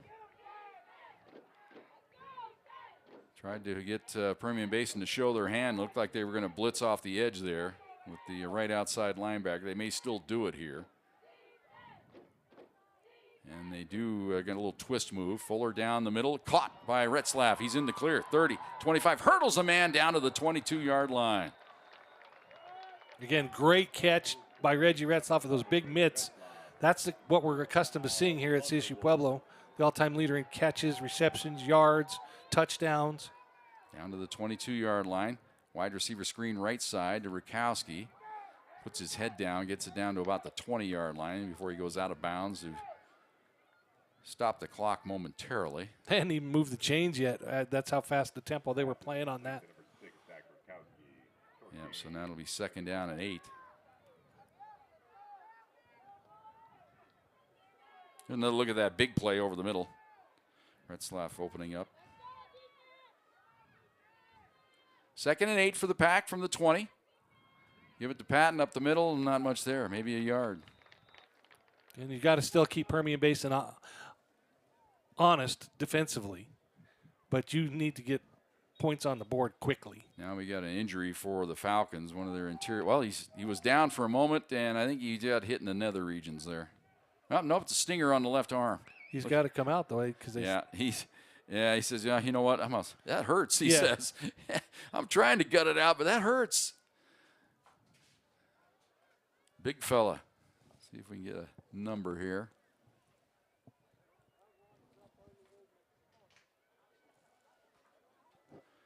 Number's kind of scrunched up there on his jersey, but I think it's Anthony Cunningham, a junior out of East St. Louis, Illinois.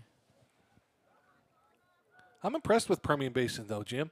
I think Chris McCullough has done an excellent job with this. This is just his 3rd year, and we were told that he just turned 30, and they were trying to find somebody that had won 30 games by the time they were 30 in Division II, and they think he's the only one. Yeah, that's probably a pretty good guess right there. I know when they signed him to his coaching contract as his first year, he was the youngest head coach in Division II, and maybe the youngest head coach in FCS football. And they gave him many thought, an outrageous long-term deal, but that's what they felt like they had to do. They wanted to establish something down there. He's done a great job. 10 wins a season for 3 years, 2 playoff appearances. So 3rd down and 7 now for the Pack from the 19-yard line. They spread the formation a bit. Fuller steps up the pocket, fires down the middle, back shoulder throw. It's up and almost caught and dropped at the last minute there. Had his hands on it for a long time. Unable to haul it in.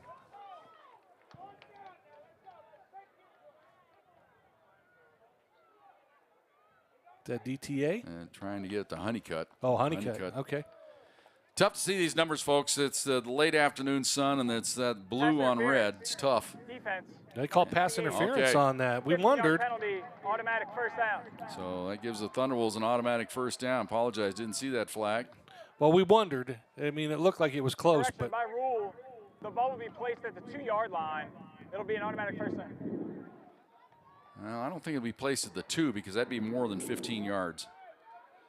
Yeah, they kind of bumped him before he went up for the ball there. well, I think because the penalty was in the end zone. Yeah, but it was the line of scrimmage was the 19th, so it can only go 15 yards. So That's what they're talking about. Yeah, they're right going to there. move it to the 4. Yeah, so it'll be spotted at the 4. First and goal there for the Thunderwolves. 30-3, Pack trail it. The penalty's enforced, full 15 yards to the 4-yard line. It'll be first down. Thank you, Mr. Referee. Michael Gervais. You had the Ricky Gervais reference earlier, didn't you? I did. First and goal for the Pack. Trying to get one on the board here. That's Dvorak in motion, resets on the left side of the formation. And pop pass over the middle, up for grabs, incomplete. Trying to get it to Bozzi and couldn't quite haul it in. So second down and goal from the 4. He's a nice target, that's for sure. Well, this glare 6'6". Yeah, this glare is tough at this point. Another look at it. He was open for a second. So second and goal from the 4-yard line. Martinez is the back. He'll hand it to Keon, tries to bounce it inside, cuts to the goal line, touchdown, Thunderwolves. Nice run there by Martinez. Made a nice little adjustment right at the line of scrimmage, knifed inside and upright into the end zone for the touchdown for the Pack to make it 30-9. Again, bounces it out, puts his foot in the ground and cuts it right back. First touchdown of the day for the Thunderwolves with 3:38 to go in the third quarter. Jackson Smith in to try the extra point. 43 for 43 on extra point tries this year. Kick is up. Did you jinx him? It is good. I was to see if he was proof. Jeez, oh man. Jinx proof. 3:38 to go here in the third quarter. Try is good. Timeout. Thunderwolves within 20. It's 30-10. This is NCAA Division II football.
Well, Joe, Thunderwolves respond with a touchdown. They're within 30-10 here with 3:38 to go in the third quarter. Well, I once told my old buddy Steve Ivanhoe, he was down by 5 in a match one time. I said, how do you eat a porterhouse steak, Steve? And he looked at me incredulously, and I said, one bite at a time. Well, Thunderwolves, how do you come back from down 30-3? Well, you say one play at a time, but this is more like trying to eat an elephant. Yeah, well, that's where you got to start somewhere. Start cutting into them. Here's the kick. Thunderwolves tried kind of a version of a sky kick. They're looking for a turnover is what they're doing. Chance on the return here. Run into your own man. That might help, but then it might ignite something. But now the Thunderwolves fly to the football. and haul him down at the 27-yard line. Let's take a look at the quarterback today, Cannon Gibson. Look at those numbers today, Joe. 291 yards. And almost 70% completion percentage, 3 touchdowns, and there's still the entire fourth quarter to go. He's playing unbelievable. We thought we'd see this performance from a quarterback in this game. Yeah. We just didn't think it would be that quarterback. And look at the return. A lot of bodies flying around here at the end. I thought I saw one of the Thunderwolves try to fake a penalty here, trying to draw a – he kind of went tumbling to the ground. Well, we don't see it in that shot, but it's almost like he said he's trying to fake an illegal block, maybe draw 15 yards on the opponent or 10 yards. It didn't happen. Ball's at the 28. Thunderwolves stunning across the defensive front, and they drew a flag there. Yeah. Tight end didn't get set, or the receiver, the H-back on the left side, moved. Cannon Gibson saying, hey, they drew us off, but you could stunt along the defensive front as long as you don't get into the neutral zone. Offense, number 87, it's a 5-yard penalty, still first down. You're correct, Joe. It was the tight end, Caleb Sedigan. So 5-yard mark off makes it 1st and 15. There you can see the movement along the line of scrimmage there. Thunderwolves were stunning across the defensive front. But you can do that as long as you don't get into the neutral zone or, you know, clap or bark out signals to simulate the snap. Try to confuse the offense. 1st and 15. Again, the Thunderwolves stunning. Hand the ball up the middle. Now bouncing it off left tackle, left side. They get the penalty yardage back and a little bit more, actually, out across the 30 to about the 32-yard line. Pretty good run there by Corey Harris. He's been quietly efficient today in this game. It's kind of been his season. He's been very efficient. Again, they're not big stat team offensively wise, but Corey Harris has played well this season. Made the decision in a hurry, then bounced back. He said, good block. That was the guy that got the penalty called on him, Sedigan, and he made the block that opened that up for extra yardage there. 2nd down. Run the quarterback lead around the right side, putting his head down. The ball came out. It's loose. Looks like the Thunderwolves might have it. They're signaling they do. That was a big stick on Gibson. They're rolling around on the bottom of the pile here. No signal as of yet. Thunderwolves think they have it.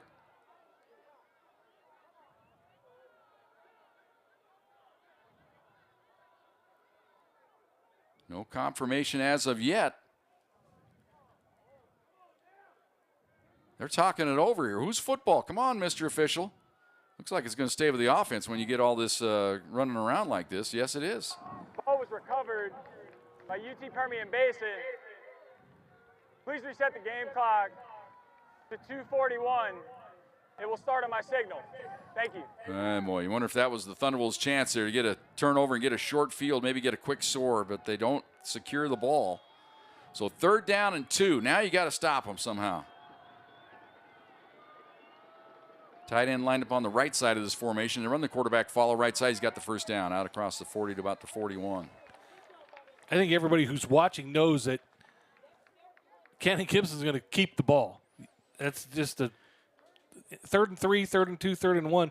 He's going to put the ball in his own hands, running or passing, but he's going to be the one who's going to have the ball. Yeah, they use the running back as the lead block. He just comes up and seals the outside backer. And does a great job. He's a little guy, but he does a great job of taking on a defender. So 1st and 10, Falcons at the 41-yard line. Well, you just know in your heart of hearts that was the Thunderwolves' chance here. Get that turnover. Didn't make it happen. Straight drop back up the right sideline. High throw, but caught and secured and then slammed to the ground at the 44-yard line. Another efficient grab, great play, good catch. And that's Coney. These receivers have excellent hands. They hold on to the football. Excuse me, I think I said Coney. I think it's Sewell. Yeah, Excellent that's hands. 2, not 7. The jersey kind of scrunched up there. It makes it look like a 7, but now that it's stretched down a little bit, it is a 2. So apologize there. Traylon Sewell on the grab at the 44-yard line of the Thunderwolves. 1st and 10. Trips left. Straight drop back, stepping up the right sideline. Go pattern, and a lot of holding, and that's a flag on the Thunderwolves. Jalen Shaw, just too much jersey. So that'll be a 15-yard mark off on the Thunderwolves. Gibson took a little shot there at the end of the play. You see him a little gippy there, kind of gingerly going back toward the huddle. Pass interference. Defense, number 12. 15-yard penalty, automatic 1st down. That was a pretty easy call by the officials. Yeah. Watch the left of your screen here, running right with him, but he's got his arm pulled and his jersey pulled. So ball down to the 29-yard line, 1st and 10 for the Falcons. They lead it 30-10 here, 1:07 to go in the third quarter.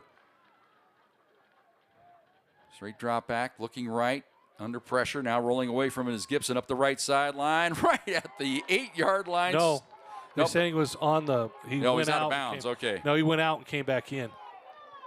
The official didn't get his cap thrown down until late there. And they said he went out before he came back in and he touched the ball. We're not going to see it on this angle, but. Made a good job. A little stick to the landing there. I kind of like that, a little flare.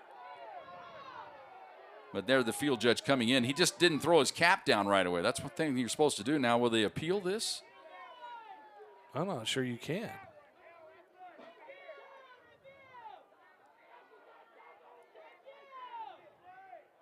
Fans are irate, but I don't think they understand that they marked him stepping out of bounds and coming back into the field of play. And I'm not sure you can review that. I don't know if we have a view to show it either. Probably have to have some kind of end zone look. Illegal touching. Offense, number 2. The player went out of bounds his zone and was the first to touch a forward pass. That penalty includes a loss of down. It'll be 2nd down. So it's the same effect as an incomplete pass. So 2nd down and 10 at the 29. The only good news is it doesn't take away from the quarterback stats. It does not count as an incompletion. It counts as a penalty for 0 yards. So 2nd and 10 from the 29. Straight drop back by Cannon. Steps up in the pocket. Now goes out to the safety valve and then dropped. Tried to run with it, tried to make a move before he had the ball there. They still almost completed that pass. Had he not dropped it, they'd have picked up positive yardage. These defensive backs are so far off these wide receivers. Again, their intended receiver, Traylon Sewell there. So 3rd and 10 now for the Falcons. Trips to the left. 2 wideouts right. Long count. Comes pressure off the edge. They go down the middle. Caught right at the sticks. 1st down. This guy's been efficient all day long. Traylon Sewell, junior out of College Station, Texas, home of Texas A&M. Just throwing it right underneath the coverage. Right underneath Dremonti Jackson. For Trey Jordan. Yep, his 9th catch of the day. You see there, 153 yards, 2 touchdowns. What a day.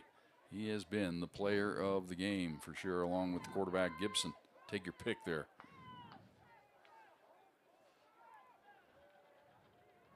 So 1st and 10 here for the Falcons from the 16-yard line.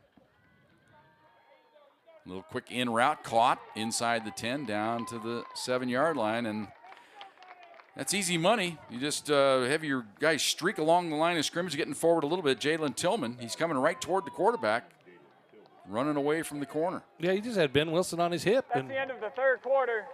And that is the end of the 3rd quarter. Another look at the play as we go to break here. It's 30-10 in favor of the Falcons. This is NCAA Division II football.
Falcons knocking on the door here on this beautiful day in Pueblo, Colorado, looking for more here. Already leading the game 30-10. They have a 2nd down and 1.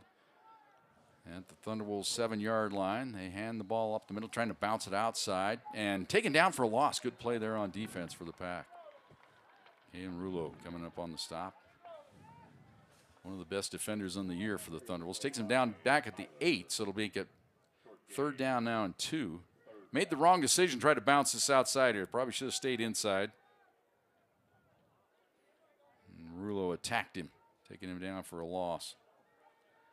Well, I'm guessing Cannon Gibson's going to keep this ball. 3rd and 2. Tried to draw him offside there with the hard count. Now they look over to get the play call changed.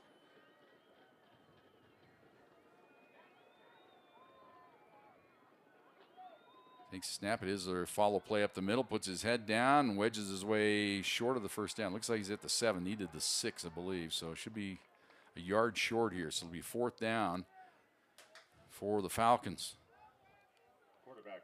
Chris McCullough is going to keep his offense out there with the jumbo package. Say, go for it. Need a half a yard. Let's go get it. Pretty good play by Ortiz in the middle of the line there for the Thunderwolves to jam things up. So 4th down. Taking their time here. Play clock is down to 10. They may just take it down to, not they rush up the line of scrimmage now. Take the snap. They're going to hand the ball up the middle this time, and Thunderwolves get a good push. I don't know. It's going to be very close. I think he got it. He didn't need much. That's why I think he got it.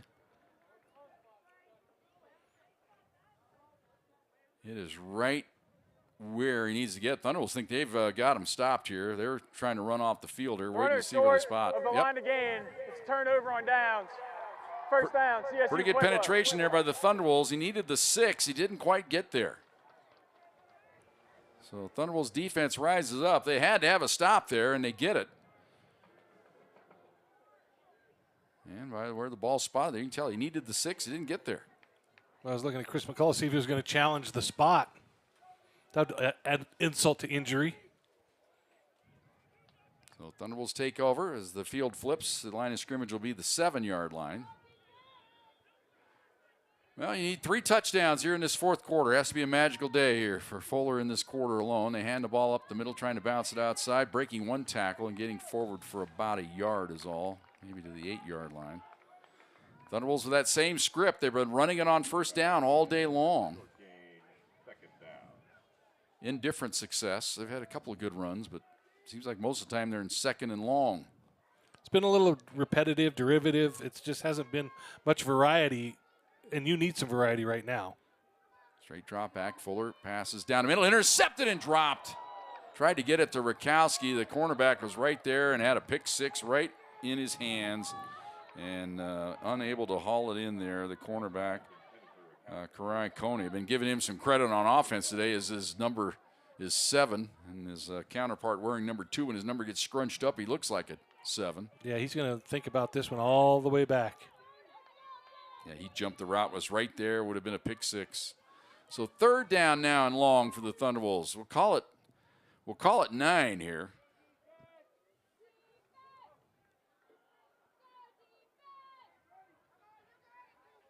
Thunderwolves have the call they want. They send everybody. Deep out pattern, caught and short of the 1st down though. Caught at about the 15. They needed to get to about the 70. Now they move the spot forward a little bit further to the 16. Thunderwolves still short. Now decision time for the Pack. You have to go for it. You're down by 20 points. and you're running out of possession time, so they're going to send the power team out. Might see Bozzi go up under center here, I thought maybe, or Dvorak. Another look at the out pattern. Just didn't get deep enough to get the yardage he needed. Fuller has been under center twice in his career. So they hand off. Oh, they're going to throw it on the left side to the tight end. Close to the 1st down. Did he get there? Man, he's right where he needed. I think he got it. Barely. Yes, man, they get it to Dvorak, and he does get the 1st down. Man, by the play is the 1st down. So close. He comes across the formation. See him there hiding out and then getting out to the left side, takes the grab, Good stick there, but he stretched that ball out with his left hand. I think that was the key to getting the first down there.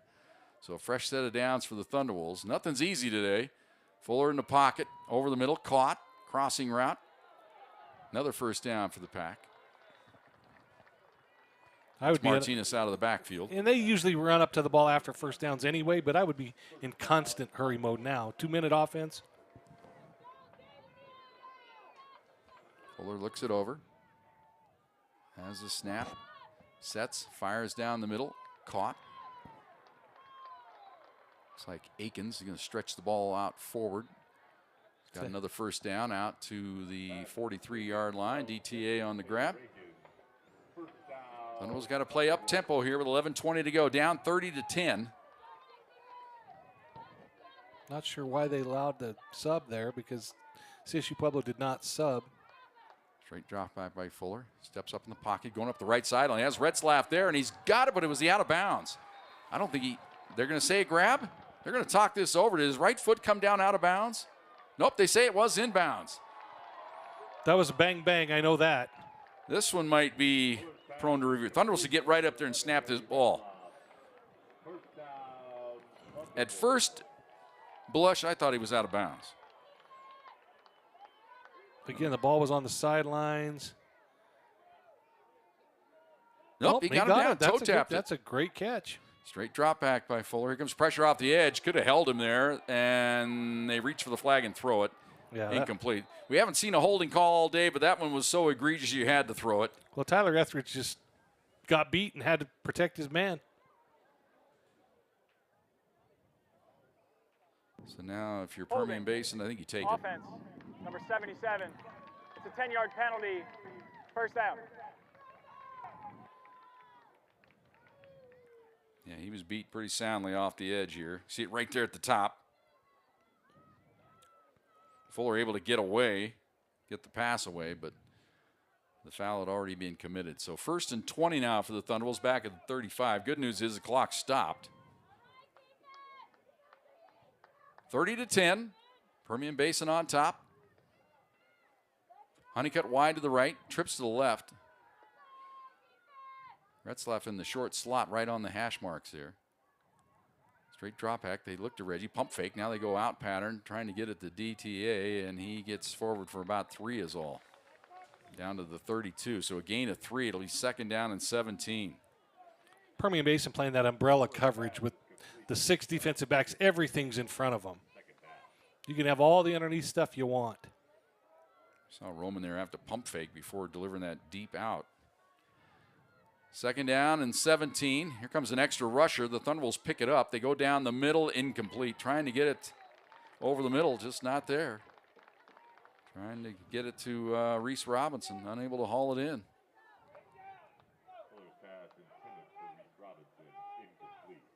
Had it on his hands. That's one where you need to make your quarterback look good. But maybe just a little too far out in front of him there. And again, pressure came off the edge. Thunderwolves picked it up. Gave Fuller enough time to step up in the pocket and throw the ball down the field. But you got to give credit to this Permian Basin. They've been glued to the Thunderwolves for the most part all day long here in their secondary. 3rd and 17. They rush 4 this time. Thunderwolves pick it up. Out pattern. Retzlaff, he was bumped. Flag, interference. That's a good call. Only because he just got hammered. You know, if it was a little bit rubbing, but he got hit pretty good. So that'll be a 15-yard mark off. Pass interference, defense, number 7, 15-yard penalty, automatic first down. But yeah, more importantly, it is an automatic first down. Another look at it here. So watch right there. Yeah, they're all right into his body. And you see the field, he saw that right away. Easy call to make. I think this crew's done a great job today. Yeah, I've enjoyed what their work they're doing. Yeah. Don't often say that, do we? No, the Great American Conference, they're letting them play. Picking up flags that need to be picked up. Calling flags that are obvious. 1st and 10, Thunderwolves at the 17-yard line. That's Rakowski in motion across the formation. Now he'll reverse. They might hand it to him. Nope. Running the wheel route left side. Look out. Pressure to get the pass over the middle. Caught inside the 10. Close to the first down. Now a flag comes down. That might be a hit on a defenseless receiver. Or targeting here as Honeycutt is laid out here. He is out. He got hit right up in the head region there, made the grab, but took a late hit there. I don't know how Fuller had the sense to get rid of that ball. Looked like it was going to get his clock cleaned there. Get the call. Personal foul. Targeting. Defense number 20. That play is under video review. So Lane Horak, the guilty party here. We'll take a look at it here.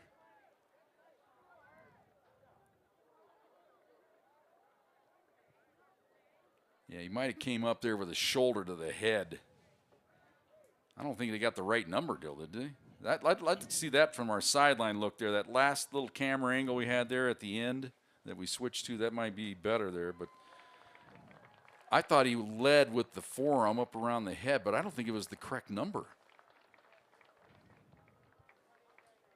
Yeah, this should tell us more here. Is Honeycutt coming into your frame. Here comes the ball. Yeah, right there. That's helmet to helmet. And it is 20. That is the right number. You know, and if it is targeting and they should win, we'll miss next week. At least some of next week. Half the game next week. But he definitely now we had that targeting overruled in the first half on the Thunderwolves. That one won't be overruled. That was definitely what they're trying to do away with there. That was definitely leading with the top of your helmet there. And that's the reason Honeycutt was out on the field momentarily. He'll probably go into the concussion protocol, I'd imagine. Might have seen the last of him today. So the ball was complete down to the 6-yard line. And then we'll have the half the distance mark off here. We're still in an injury timeout. They can call targeting without calling a personal foul. So if they say there's no targeting, there will be no penalty there. So the officials down to our left in the tent area. Looking at it on the tablets.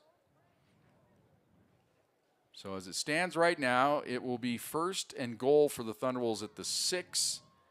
If the targeting is enforced, it'll make it 1st and goal at the 3.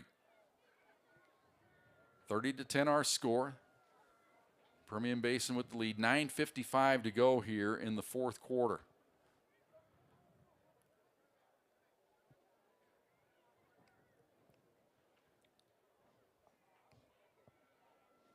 Officials still looking it over there. The late afternoon sun makes that tent useless. Well, because because you're in the full sun there. They're trying to screen it here to our left. It's down at the bottom left of our screen there, of our shot there from our end zone look. See that little tent way down there to the left, just past the Permian Basin bench. That's where the officials are looking at it. When we were told they have 2 views, a wide shot and a field shot, and they don't have more than that. We have 4 or 5 cameras. After video review, the ruling on the field of targeting is upheld. Number 20 has been disqualified. That penalty is half the distance to the goal from the 6. It'll be a 1st down on the 3-yard line, CSU Pueblo. All right, just as we suspected. So Lane Horak has been ejected from the game. And that'll carry over to the next week should Permian Basin hold on to win the football game. He's ticked on the sideline. He's throwing things and throwing tape and throwing wrist guards and all kinds. Yep, now banging the bench. Don't break your hand, son. So 1st and goal, Thunderwolves from the 3-yard line. That's Akins in motion to the left side. He'll reset. And no, they don't hand the ball off. They're going to throw it left side, incomplete. Tried to get it. Now a flag comes down late in the middle of the field here. What do we got going on here? I don't know if it's a hold or some kind of personal foul. A little extra curricular going on after the play was over here. Illegal man downfield. Offense, number 59. 5 yards, still 1st down. All right, so the Thunderwolves on RPO, in other words, there. And when Fuller had to hold it for a moment, the lineman got down the field. Yeah, it was on Arthur Brock, a Pueblo East product, senior. Just probably walked 2 yards ahead. And yeah, see, that's Fuller's fault. If you're going to throw a pass ball, you got to throw it right away because he held on to it, and then the lineman because they don't know what he's doing back there. It's an R or run pass option. So now 1st and goal from the 8. That's Rakowski in motion. Go up for grabs, incomplete. Well, these cornerbacks are good. It's tough. We've seen the Thunderwolves make a living like this all year long, running these plays on the shorter cornerbacks throughout the RMAC. They're just not getting it done today against these guys. These guys are tough on that back end. And you up your game when you get to the playoffs. You just do. So 2nd and goal now from the 8. Retzlaff wide to the right with the Rakowski right on his hip, right behind him there at the 10, you see. And they're going to hand the ball up the middle to Martinez. He can try to bounce it outside, turns the quarter inside the 5 to the pylon. He stuck it in there. Is he in? No signal. He might have been out of bounds before he stuck it across the pylon. Looks like they're going to mark it at about the 1. Or did he fumble it through the end zone here? A lot of stuff to sort out here. Ruling on the field is the runner was out of bounds at the 2. It'll be 3rd down. Well, that's the ruling. So he tried to stretch the ball out, but it was out of bounds before he could stretch it out. So now at the 2-yard line. Looking back right, deep corner shot to Retzlaff. He makes the grab. It is a touchdown, Thunderwolves. Who else? Reggie finally gets a touchdown in a playoff game. Reggie Retzlaff doing his thing. That ball was carrying him, too. He barely got his toes in. Nice little wiggle. What a both grab. feet. Got both feet in. What a grab that was. Incredible catch. Great play by Reggie Retzlaff. So, Thunderwolves an extra point away here from getting within 13. There's still hope here in Mudville. Ball's down. Kick is up. And it is good. 9:13 to go here in the 4th quarter. Thunderwolves within 13. This is NCAA Division II playoff football.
Here button to subscribe to that. Welcome back to the Thunderbolt. Pack have got the touchdowns they've needed here to get back in the ball game. They've scored 14 in a row now. It's 30-17. Now, can their defense get another quick stop and get that hot offense right back out on the field? I think it's too early for an onside kick. This is where you need Jackson Smith to get it out of the end zone and get your defense set. Here's the kick. Oh, no problem there. Hey, the guy with the big camera in the end zone makes the catch. That's showing some dexterity there to move the camera to the side. A $2,000 lens, and he makes the catch. He's trying to catch a little football. Yeah. All right. Stage is set here for the Thunderwolves. Down 30-17. Can their defense come up with a 3 and out here? And if I'm Kate Foskey, the defensive coordinator for CSU Pueblo, I send the house all the time now. I just go. You know, sitting back and letting him pick you apart hasn't worked. Just go get him. If you can. I mean, just your corners have been on an island all game anyway. Go get him. Trouble with Gibson, he's been hitting those quick little slants. I know, but killing him. You're doing that whether you're rushing 3 or 6. Just go get him. Thunderwolves only 2 down linemen here. They do rush 3. They come up the middle, and they've got to him, and they get him down. Sack him back at the 22-yard line. So they only rush 3, but Ortiz able to get him on the ground. Again, Ian Ortiz playing in place of, or starting in place of, Josiah Sampleton, the senior nose guard, first-team All-RMAC. And they like this upside of Ian Ortiz, number 57 for CSU Pueblo. Deming, New Mexico. Like the guy assigned to block him, there kind of slipped and lost his contact, but that might have been a result of Ortiz with that quick twist move.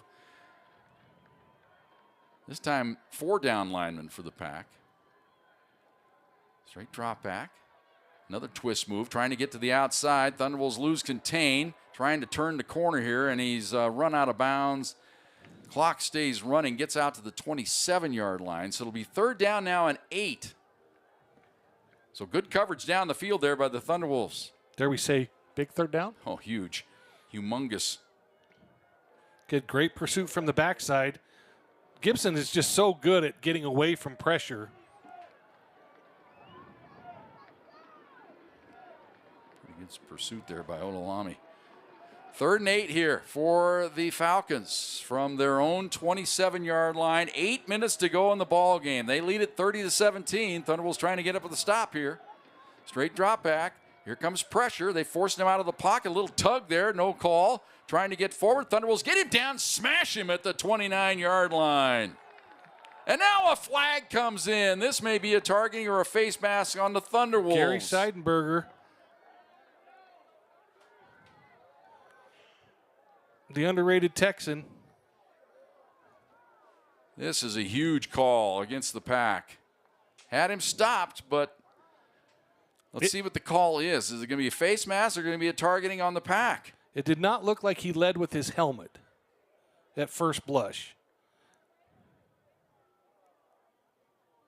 Personal foul, targeting, defense, number 5. That play is under video review. Well, we'll at least get a look at it. They're calling it because they know they can discount it if they have to, if it's not. No, there's no targeting. No targeting there. What are they talking about? There's no targeting there. And especially Seidenberger didn't even make contact. Yeah, I don't even think he hit him. Run that back. I don't even think he hit him.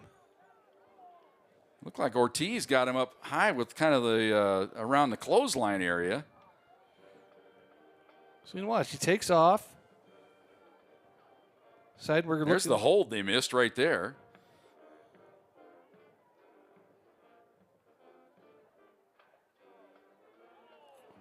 Well, oh, my goodness. I don't know, maybe. But his head was up. You know, the quarterback's coming down. He's leading with his head. Seidenberger's just standing there or kind of leaning down. He's got his head up. The quarterback hits him flush in the face with the helmet. But there was head-to-head contact. That's the only thing that scares me about this going against the Thunderwolves, because there was that helmet-to-helmet contact. Yeah, but the force is by the quarterback. Sure. I think this would be a ridiculous target. Oh, I know. I totally agree that it probably shouldn't be called, but I could see why it could be. Again, and only because it's 3rd and 8. Yeah. This is a huge down in the game. You know, look at the reaction of the head coach there. It's almost like he's gotten the word that it isn't targeting. You see him throw his head back in disgust? Well, they got this quick. Yeah, I don't think it is. Yeah, I think they're going to overrule this targeting call here. After further review, there is no targeting on the play. Number 5 may remain in the ball game. It'll be 4th down. And I understand why the officials do that, because they want to protect, and they want to protect it, and they can look at it. Yeah. So I understand it. I don't disagree with it at all. But we're just sitting here saying there's no way that's targeting. Yeah. If they're seeing if their interpretation is the same as ours, and you never know. So the clock stopped momentarily here. They can wind this and take 25 seconds off the clock. That's what Permian Basin should do here, because the stoppage in play, the play ended up in bounds. Now they wind the clock. That's the right thing to do here. Now they should take as much time off as they can. Although they snap it immediately. That was crazy. That might come back and haunt you. Short punt takes a Permian Basin bounce. Get out of the way. Well, again, that ball's just, you can't. And rolls dead down at the 18-yard line. That was a squirrely kick. You got to stay away from. You don't want to turn the ball over. My point is there, Permian Basin, they could have taken another 20 seconds off the clock there. I don't think they're in the mode of burning time just yet. So Thunderwolves take over at their own 18-yard line, down by only 13 now. Remember, they trailed 30-3. So they're back within 30-17. They get a quick score up here before the 5-minute mark, let's say. Boy, you got something to work with, even the 4-minute mark. Fuller in the pocket. They run the draw play. Up the middle and breaking free for the moment. The ball came out, fumbled. Now that just ruins everything right there. And it's turned over, and the Falcons have it on the turnover. Thunderwolves is a fumble recovered by UT Permian Basin. It'll be first down. Well, all the best laid plans of a comeback have just gone up in smoke. First turnover of the game. Martinez, I guess you're hoping against hope that maybe he was down here. Let's see. Fighting for that extra yard. When did the ball come out? Yeah, if I'm Phil Vigil, I'm at least challenging it. No? Must have ripped it out. I don't know if we got a different look at it. You could see him stretching out, fighting for extra yardage. Now, well, Phil Vigil is going to challenge this. Yeah, you have to. CSU Pueblo has elected to call a timeout to challenge the ruling on the field of a fumble. That play is under review. So, of course, we learned this last week. They don't, or throughout the season, they don't have the same looks that we have here. So Martinez is from our field level. When he's stretching for extra yardage, I thought he might have been down here. The key is we can't really see when the ball comes out. So still got it. Do they rip it out? Still got it. Still got it. There's the stretch. There's the punch. It's out. It's out. It's a fumble. Yep, it's out. So Thunderwolves will lose this challenge, but you had to try it there. Sure. But it was just with Martinez stretching and fighting for those extra yardage there. He was laid out, and the ball, these defenders now throughout all levels of football are becoming very adept at just punching the ball out. So it was definitely out, so this will be a turnover. With 7:15 to go here in the fourth quarter, with Permian Basin leading at 30-17. There's the officials looking at it in their little tablet on the sideline.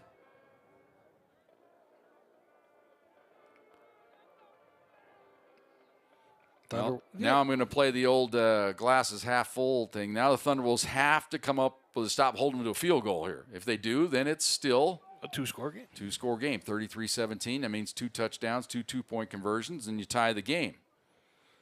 The headline's been saying, sorry, coach. Yeah. It's a turnover. Damaging thing for the Thunderwolves here, trying to mount a comeback. Of course, they lose a timeout. The ruling on the field is upheld. CSU Pueblo will lose their challenge and be charged a timeout. It'll be first down, UT Permian Basin. And that was, once you slowed that down just a little bit, it was pretty obvious that that was indeed a fumble.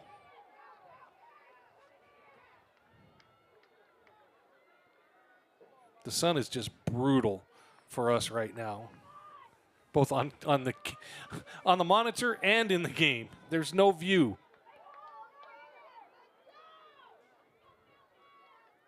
You're going to hand it up the middle. That's Harris, and he's pushed back immediately. Gets forward progress of a couple yards here, but that'll take 40 seconds off the clock here. We're down to 7:05 to go here in the fourth quarter. 30-17, Permian Basin with the lead over the Thunderwolves of CSU Pueblo.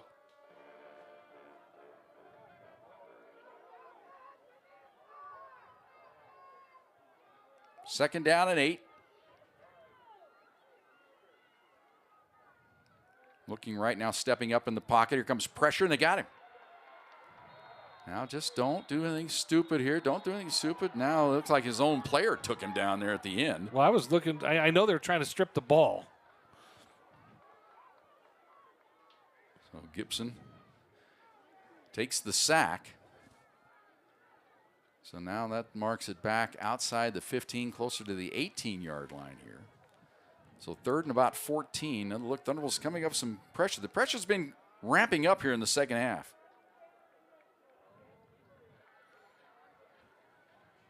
Yeah, there you see him ripping at the ball there. Good point there, Joe. Caught that one. Gibson's a junior from Wink, Texas. You know who's the famous person from Wink, Texas? Wink Martindale?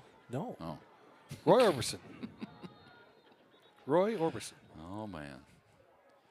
And taking it down here, and now we've got a stoppage. Somebody must have called timeout. I'm assuming Permian it's Basin, we're assuming. Timeout. UT Permian Basin. They're first of the half. The clock is still running, ladies and gentlemen. Game clock to 4:51. Thank you. Well, Correction. 5:51. Yeah, the clock just now stopped at 5:29. It should be at 5:51. Well, we got to check and see what's on the beverage menu down there in the clock operating room today. Well, the fact that we know them. It's kind of disturbing. It is a little Maybe disturbing. the button's not working right. Maybe it's got a faulty switch. I don't know how it works. I have never ventured near the equipment there. But there's been a problem from the get-go down there. So stoppage and play here with 5:51 to go. 3rd down and 14 upcoming for the Falcons of Permian Basin here. Thunderwolves trying to hold them to a field goal at worst here to maintain a 2-touchdown and 2-point conversion advantage for the Falcons, or disadvantage, I guess you'd say, for the Thunderwolves. I personally think that UTPB has played an outstanding football game. They have a great game I think plan. they had a great game plan. I think their kids are tough. Yeah, we haven't seen those free runners in the secondary No. like we've seen all year for the Thunderwolves on offense. Here we go. 3rd down and 14. Here comes pressure again. A little tug in the middle. No flag. Throw over the middle. Caught short of the 1st down. Well, in defense of these officials, they're letting them scrum a little bit on the middle line. We've only seen one holding call all day, and it was a really obvious one on the Thunderwolves. Could have easily called Permian Basin for one there. Again, Gibson just buying time, finding the check down receiver. They leave the offense out there on 4th down and about 3. Probably trying to draw them off here before they send the field goal unit off is my guess. Let's see. Well, the clock is still running, so. Play clock's at 5. They will snap it and go for it. Pass, slant pattern, caught inside the 5, 1st and goal.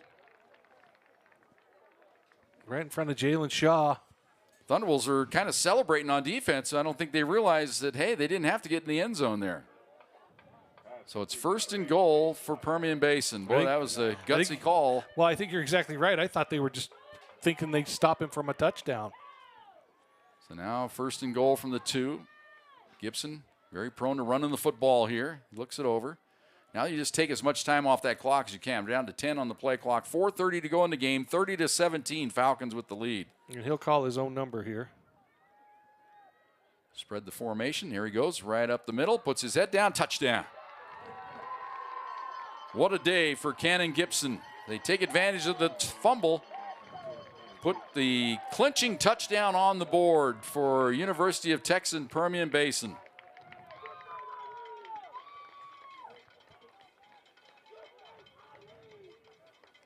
What a day he has had.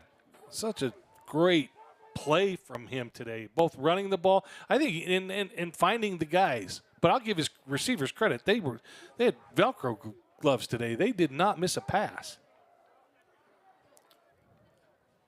Had a late flag come out here. They're having a conference over across the way, just outside our shot there. They're talking to Phil Vigil on the sidelines across the way.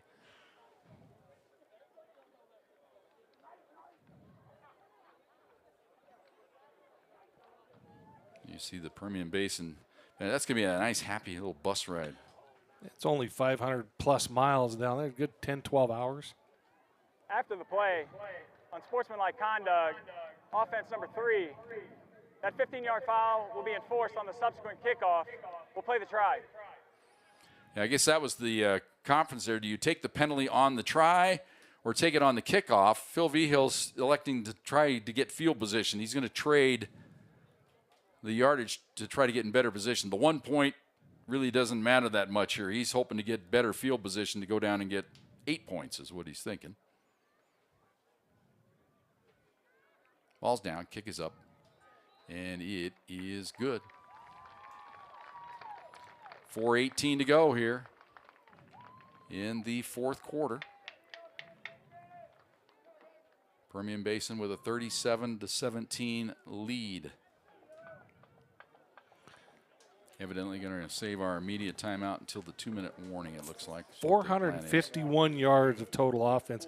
And the only one turnover from CSU Pueblo, but huge because it was their last gasp at a comeback. Yeah, it turns the game around. If they can take that possession down the field, we might be talking about a kickoff here down by 6 about this time on the clock. That was the master plan, but the fumble gives the ball to Permian Basin. They take full advantage. The big fourth down conversion there.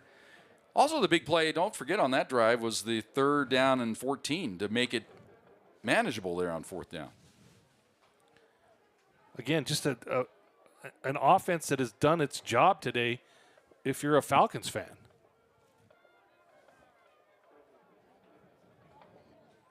So the kickoff now from the 20 after the 15-yard mark off. So the Thunderwolves a chance to get some decent field position here on the kickoff return.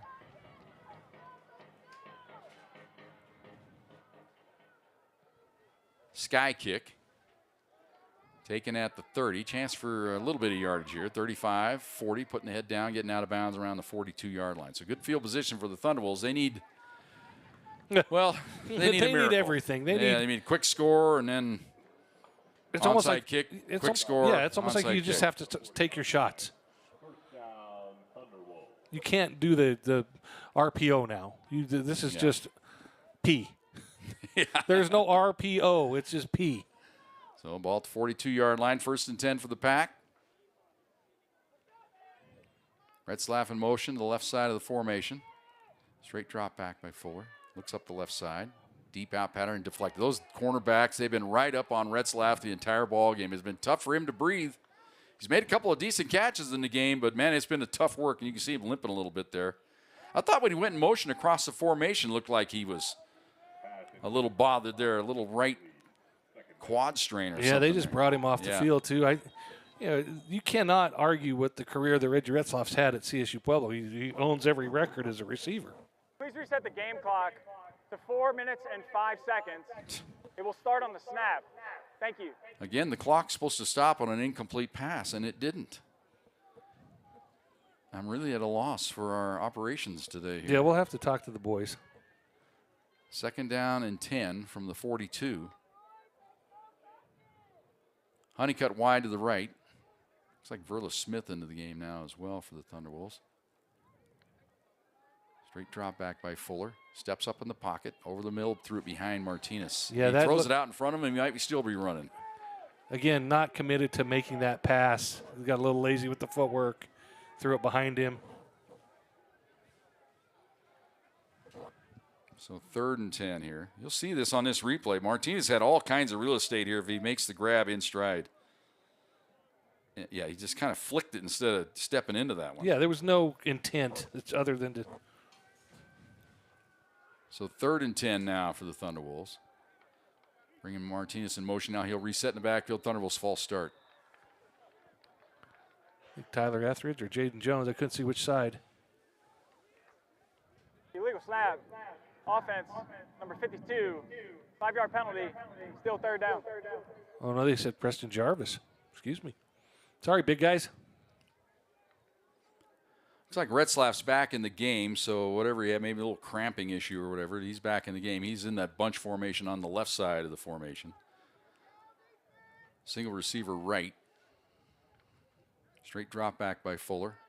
Here comes pressure. He's able to get away for the moment. He's rolling out to his right now, zings it down the field, trying to get it to Rakowski, and he can't run underneath it. So 4th down. Needed just a little bit of air under that. He's throwing off his back foot, or off his leap foot is what it would look like. Zach Rack was open and had all kinds of room. Just tough throw.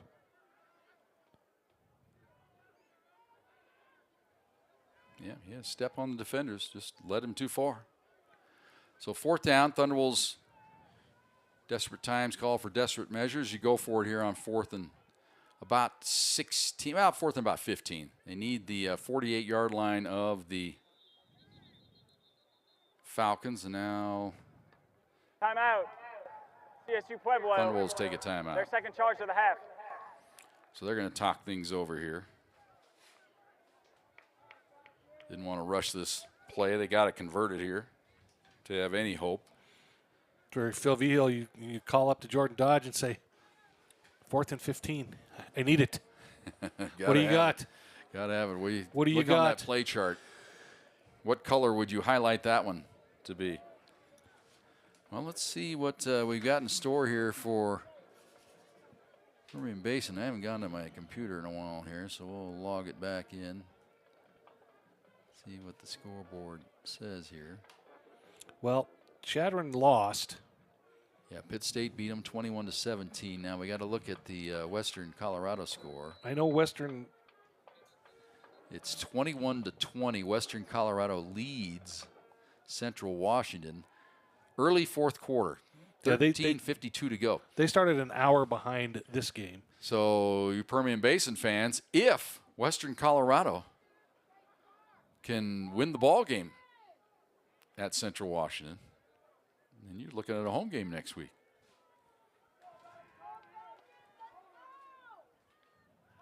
Straight drop back by Fuller. He's going to roll the pocket right. Sets, fires down the middle. Caught for the first down out of the 45-yard line.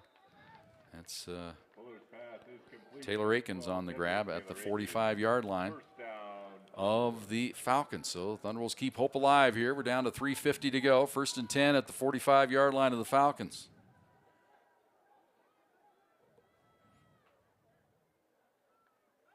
Straight drop back by Fuller. A little stun up front. They're able to pick up the pressure. Pass right side incomplete.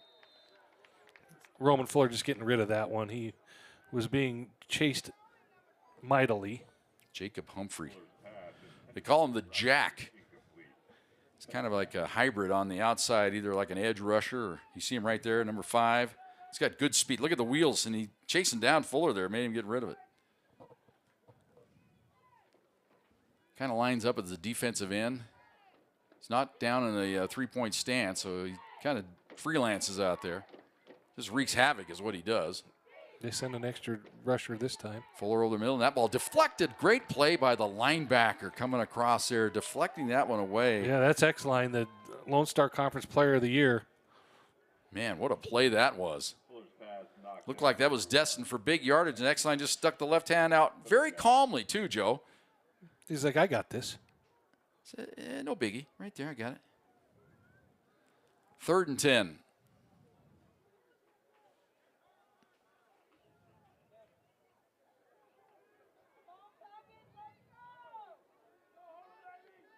Send 4. Have a spy on Fuller. Deep out pattern. Caught on the sideline by Reese Robinson. He's got the first down to the 23-yard line. Robinson just sat down there along the sideline, and all the defense paying attention to Rakowski, who was clearing it out.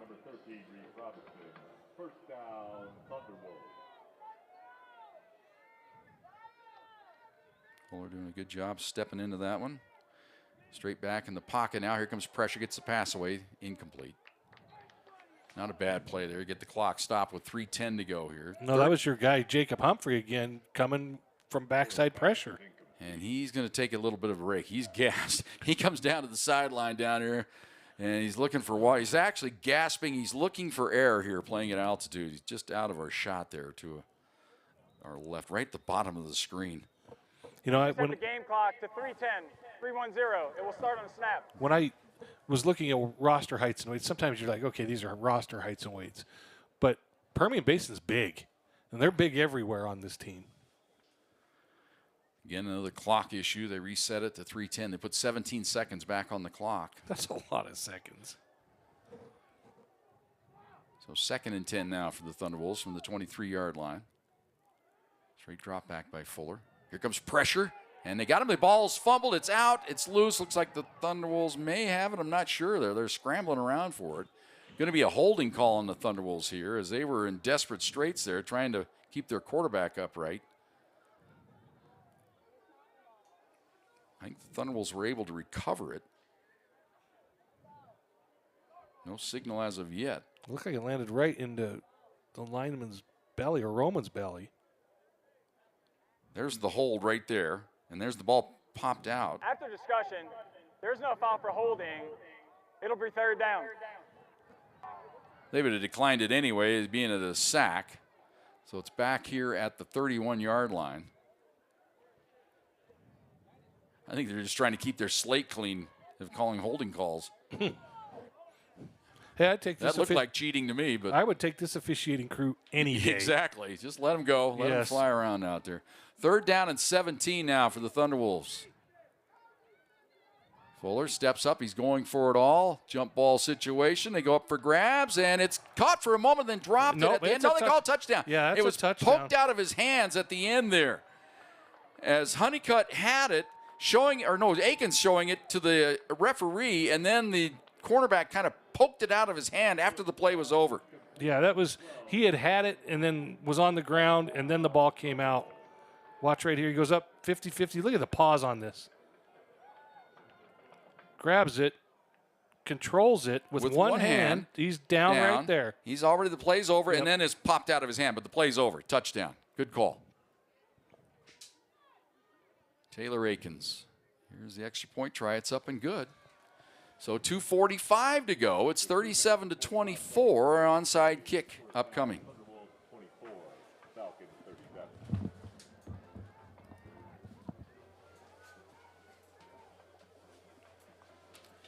Joe Servey going to make his way down to the field for some post-game interviews. Apologize there for a little ruckus I made with the headset there. Trying to get it out of the way. So now the Thunderwolves get the old hands team out there for Permian Basin.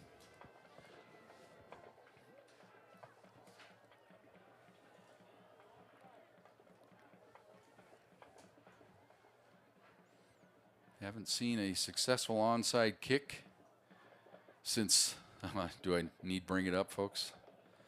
A year ago, Minnesota State here in the playoff game against the Thunderwolves recorded a couple of them. Not sure what's going on there. I'm talking there. What's going on?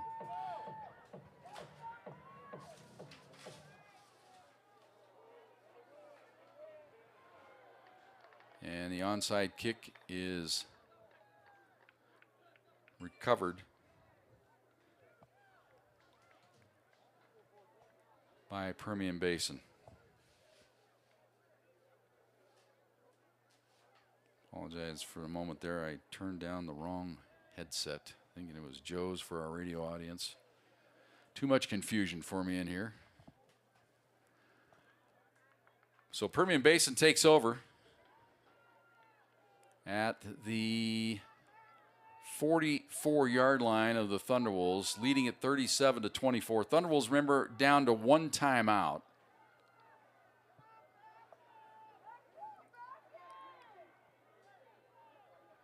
So at best, the Thunderwolves will get the ball back, if they get it back, with about 1:10 to go in the game.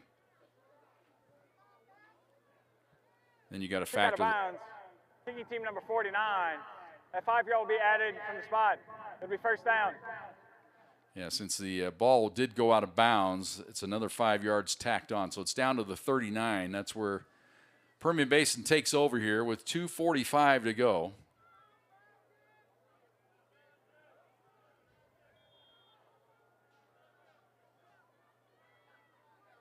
Hand it off the right side. Big run. There's a first down. It's going to be right where they need to get to the 29-yard line. Good hard run there by Corey Harris. And they have already moved the sticks. So now the clock will run down to the 2-minute warning. Another look at it there. Good hard run by Harris. So now they'll take it down to the 2-minute warning. And then the Thunderwolves coming out of the 2-minute warning can take one timeout. So at best, they're going to end up with the ball around 30 seconds to go, if that. They run it around the right side here. and getting forward for about 4 yards down to the 25. There is the 2-minute warning at the 1:59 mark. So we get a timeout on the field. Final media. 2-minute warning here. 37-24 is our score. Permian Basin on top. This is NCAA Division II playoff football. Sorry, Aaron.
Back for the final 2 minutes, actually 1 minute and 59 seconds here. Thunderwolves do have one timeout left. Permian Basin facing 2nd down and 6 from the 25-yard line.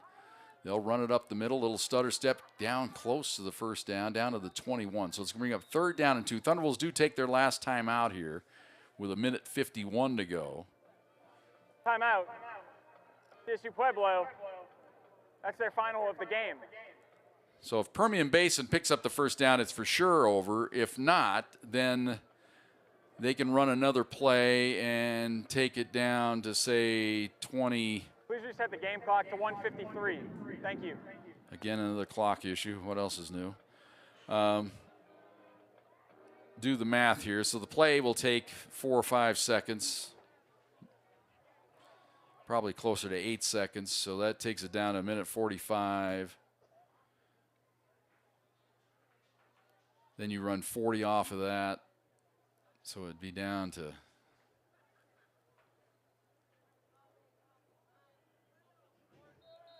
around a minute to go. Then you have to, another 40 seconds going to run off. So any way you slice it, Thunderwolves are not going to have much time left. Somewhere in the teens if they do get the ball back. If Permian Basin can just gain 2 yards here, it's all elementary. They'll win the ball game there. We do remind our viewers, stay with us for the post-game show, as well as our listeners. We'll have an interview with Phil Vigil after the ball game. No player interviews allowed by the NCAA. Bring a man in motion across the formation. Going to run the quarterback lead play up the middle. Diving forward, he's close to the first down. If the officials are thinking right, they'll just give him the first down here. Looks like he's got it. They have moved the chains, and that will do it. The Falcons of Texas Permian Basin can go into victory formation here. A well-deserved, hard-fought victory for them today. They jumped on the Thunderwolves early, survived a run in the second half by the Thunderwolves, forced that late turnover to get the clinching touchdown. Thunderwolves did get another touchdown late, but too little, too late.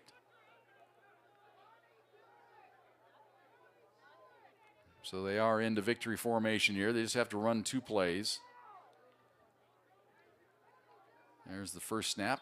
They still go out of the gun because that's what they do. They snap it to the quarterback.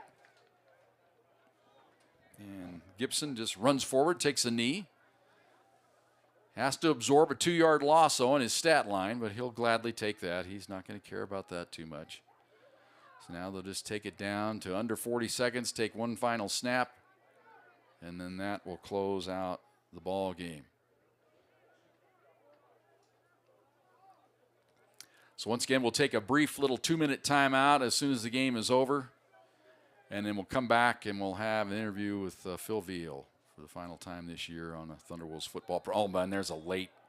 That's just disturbing. With the Thunderwolves running in there taking a shot at a guy. That was uncalled for. Looking into the sun, I'm not quite sure who did it for the Thunderwolves. I think it was Cameron Smith.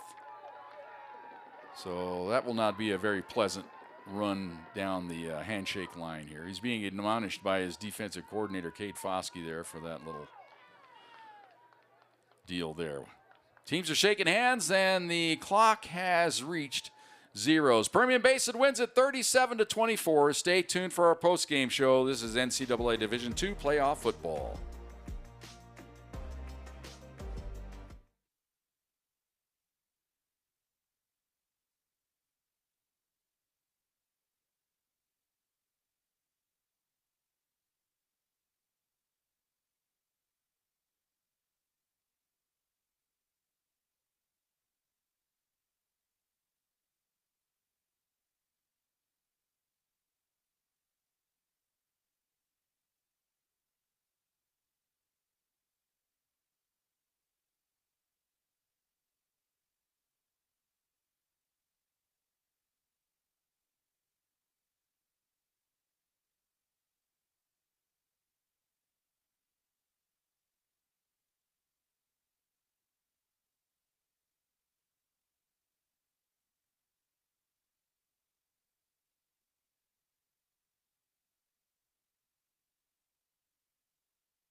Tradition, win or lose, we will celebrate the memories of our time on campus. We ask that you raise a wolf hand in the air and join the band in the singing of the CSU Pueblo alma mater.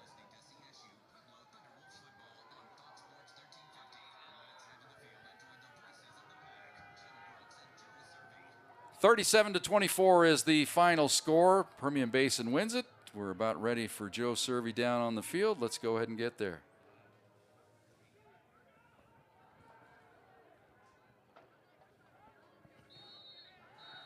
With head coach Phil Vigil asking for one comeback too many today. The last 3 weeks have been a grind, and then today, playoff football, just too big a hole too early. Yeah, we just, again, we talked about it all week for the last 3 weeks, that eventually we're going to run out of time, we're going to run out of snaps, and that's what happened today. You know, we had some unfortunate things happen during this game that really set us back. Even when we got to 2 scores, I thought, you know, we're going to get the ball back, we're going to have an opportunity to put this thing down to 1, and just wasn't our day today, unfortunately. But I can't tell you how proud I am of these seniors. This year they battled all the way through the end, and we were really beat up today. The last 3 weeks took a toll on us, and these guys just never quit. They never quit, ever. They never stopped fighting. And we're not where we're at as a program right now if it wasn't for these 23 seniors. And, man, it didn't end our way today, but that doesn't diminish or change our identity of who we are. And I'm so proud of collectively of this group and what they've been able to do this year. All right. Thanks, Coach. Back upstairs. All right, short and sweet. As the Thunderwolves go down to defeat 37-24. Congratulations to the Falcons of the University of Texas Permian Basin. They jumped on the Thunderwolves early, really never let them get off the mat. Led it by 23-3 at halftime. Thunderwolves unable to do anything early on in the second half. Permian Basin then able to go up 30-3. Thunderwolves did mount a bit of a charge, got it within a couple of touchdowns twice, but unable to get the stop when they really needed it there late, and also unable to get a extra touchdown when they needed it late. Then the turnover really turned the tide. to not give them any hope in that comeback attempt. But Permian Basin now, all eyes go to Central Washington. Right now, Western Colorado with the lead with 2:21 to go. They lead 27-20. The winner of that game will play the Falcons of Texas Permian Basin in the regional semifinal. And if it's Western Colorado, then Permian Basin will be at home next week. If Central Washington can somehow get that game back into overtime or maybe win it in regulation, then they would host the Falcons next Saturday afternoon. So all eyes on Central Washington. All right, that's going to wrap up our broadcast here today on ESPN Plus. We hope you enjoyed our coverage today of Thunderwolves football as well as Falcons football on a dual broadcast here for our visiting team coming in here. They acquitted themselves well. Congratulations to them on a great afternoon. Special thanks to Tyler Lundquist and the entire crew here at CSU Pueblo for bringing you all the sights and sounds of today's ball game. Good afternoon, everybody.